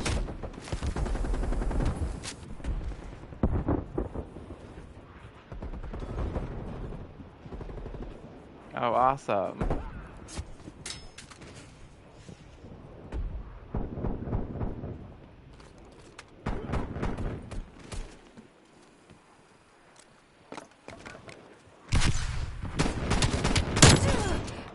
We've pulled ahead.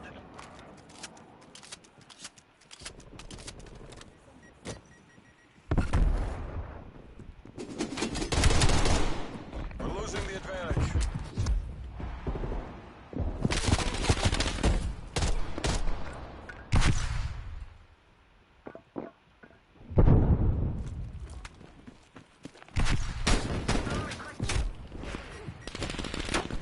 They're kicking our asses. Fight back, damn it.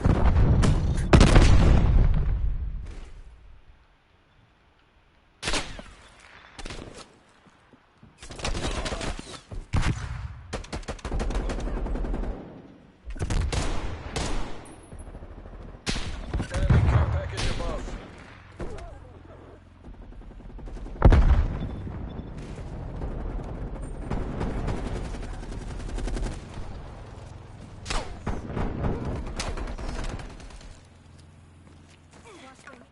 Enemy spy plane inbound.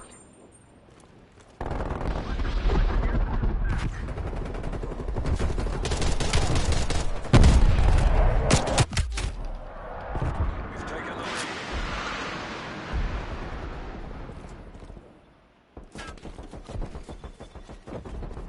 Great job, CIA.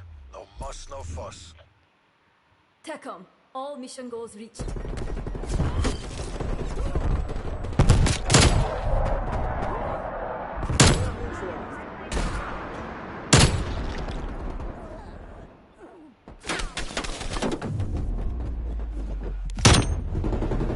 Every wind pushes back the Iron Curtain.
In one of the SmackDown house shows we went to, JBL had fallen back against the barricade and practically landed on my sister's lap. It was pretty hilarious. My sister talked about that for a while afterwards. Well, crazy it was to have JBL fall at her lap that way. Practically on her lap. I mean, he was up against the barricade, but also up against her.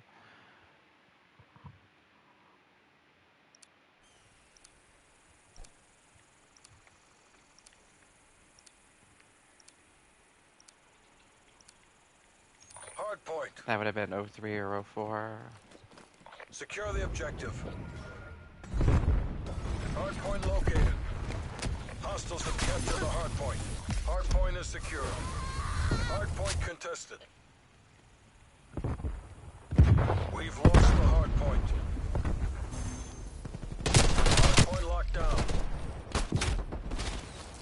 Hard point lost.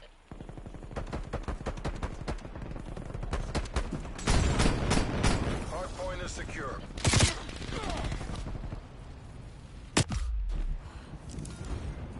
We're taking control. Hard point contested.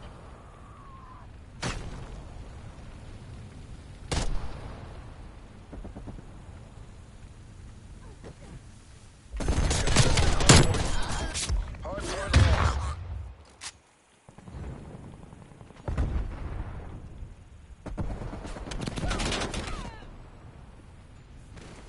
Hard point located.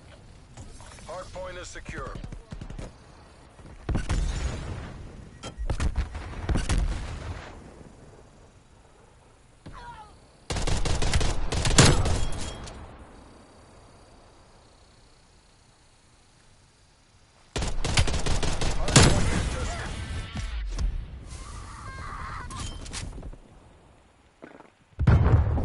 Hard point contested. Enemy target! Enemy target!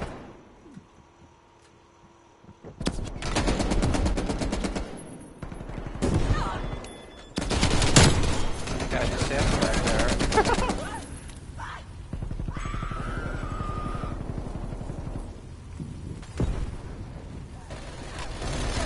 Hard point.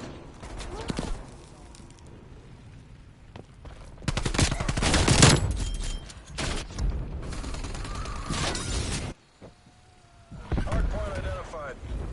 Hostiles have captured the hard point. I know the feeling. I feel a little sometimes too. Hostile spy plane established overhead. Time seems to fly by so much faster the older you get. Point is secure. Feels like just yesterday I was like 28, now I'm 36. Hard point lost. Hard point is secure. Hostile counter spy plane established above. Contesting hard point.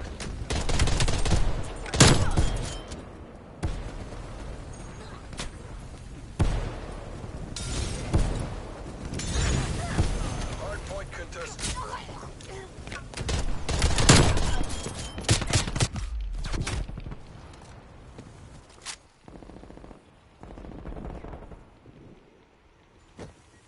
Hard point located. Hard point locked down. Contesting hard point.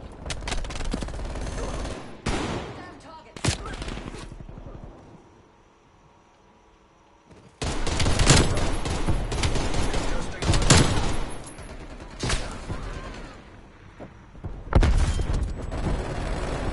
Enemy care package above.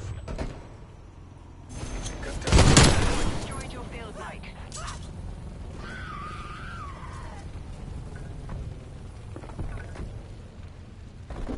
Hard point contested.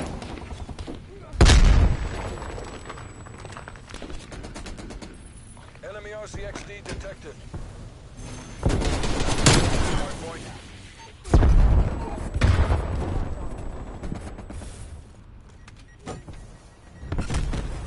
We've lost the hard point. Hard point is secure. Hostiles have the hard point.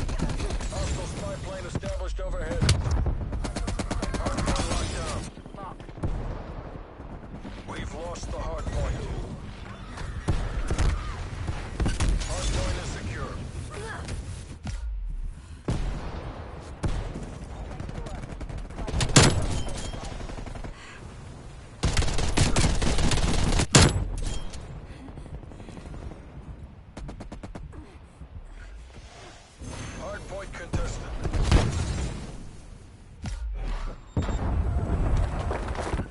thermal vision is so good. We've lost the hard point. Really negates the effect of smoke grenades and stuff.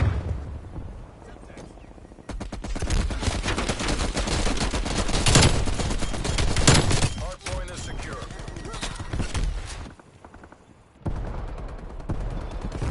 Hard point located. Hostiles have captured the hard point.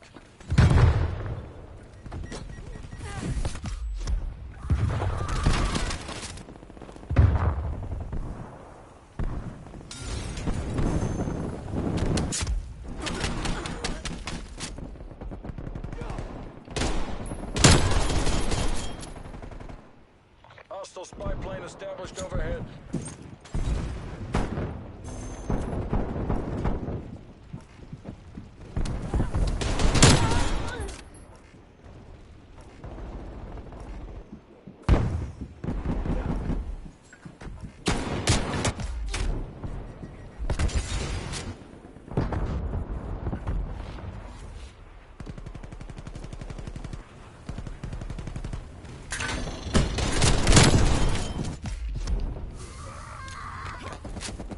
Hostile attack helicopter inbound. Hardpoint located. Hostiles capture the hardpoint. Hardpoint is secure.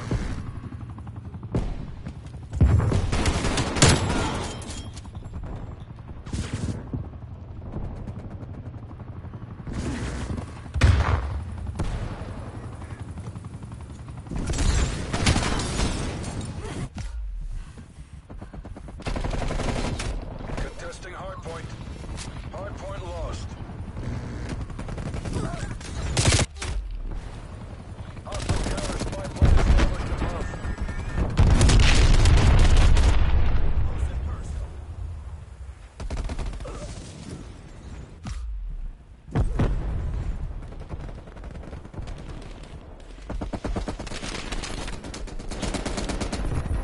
Hardpoint is secure.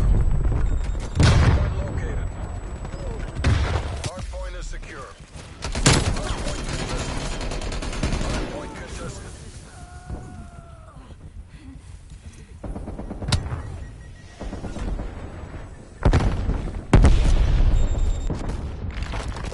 Hardpoint contested. Hardpoint contested.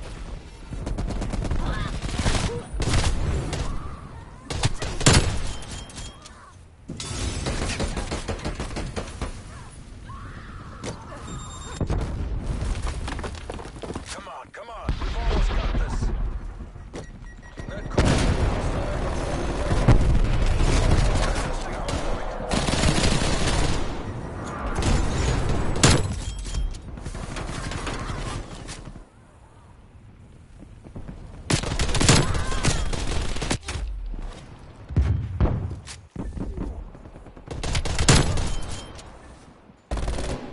Hardpoint identified. Hardpoint is secure. Hardpoint contested. We've lost the hardpoint. Hardpoint locked down.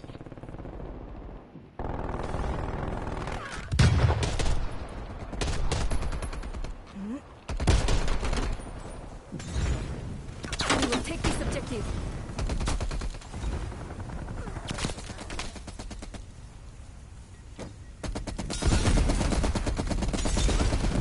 Hostile sentry turret active. Hardpoint contested. Hostile strike inbound. Multiple enemy sentry turrets active. We've lost the hardpoint. Hardpoint is secure.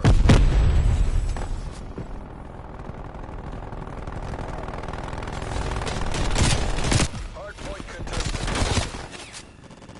We've lost the hardpoint. Hardpoint located. Hostiles have captured the hardpoint. Hardpoint is secure. Hardpoint lost. Enemy napalm strike incoming.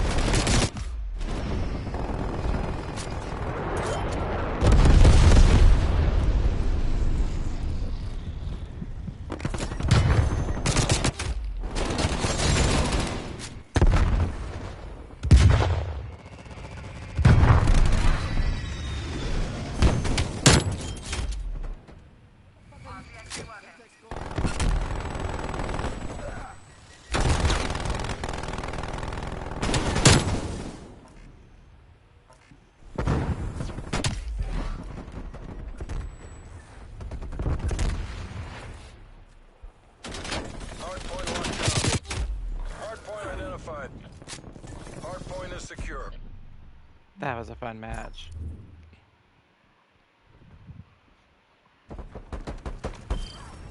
C4 charge out. Planting proximity mine.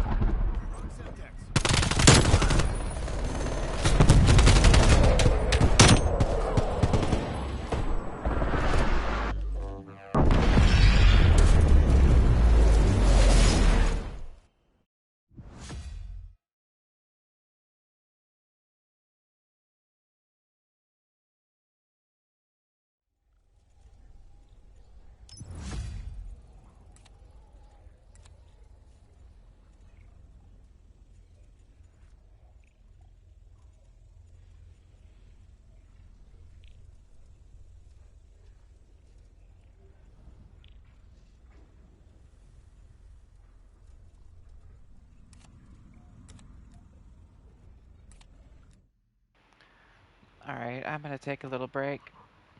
Thanks everybody for stopping by. Thanks for the bits, follows, subs, but most importantly of all, thanks for hanging out. Because I love you all, and I will see you soon.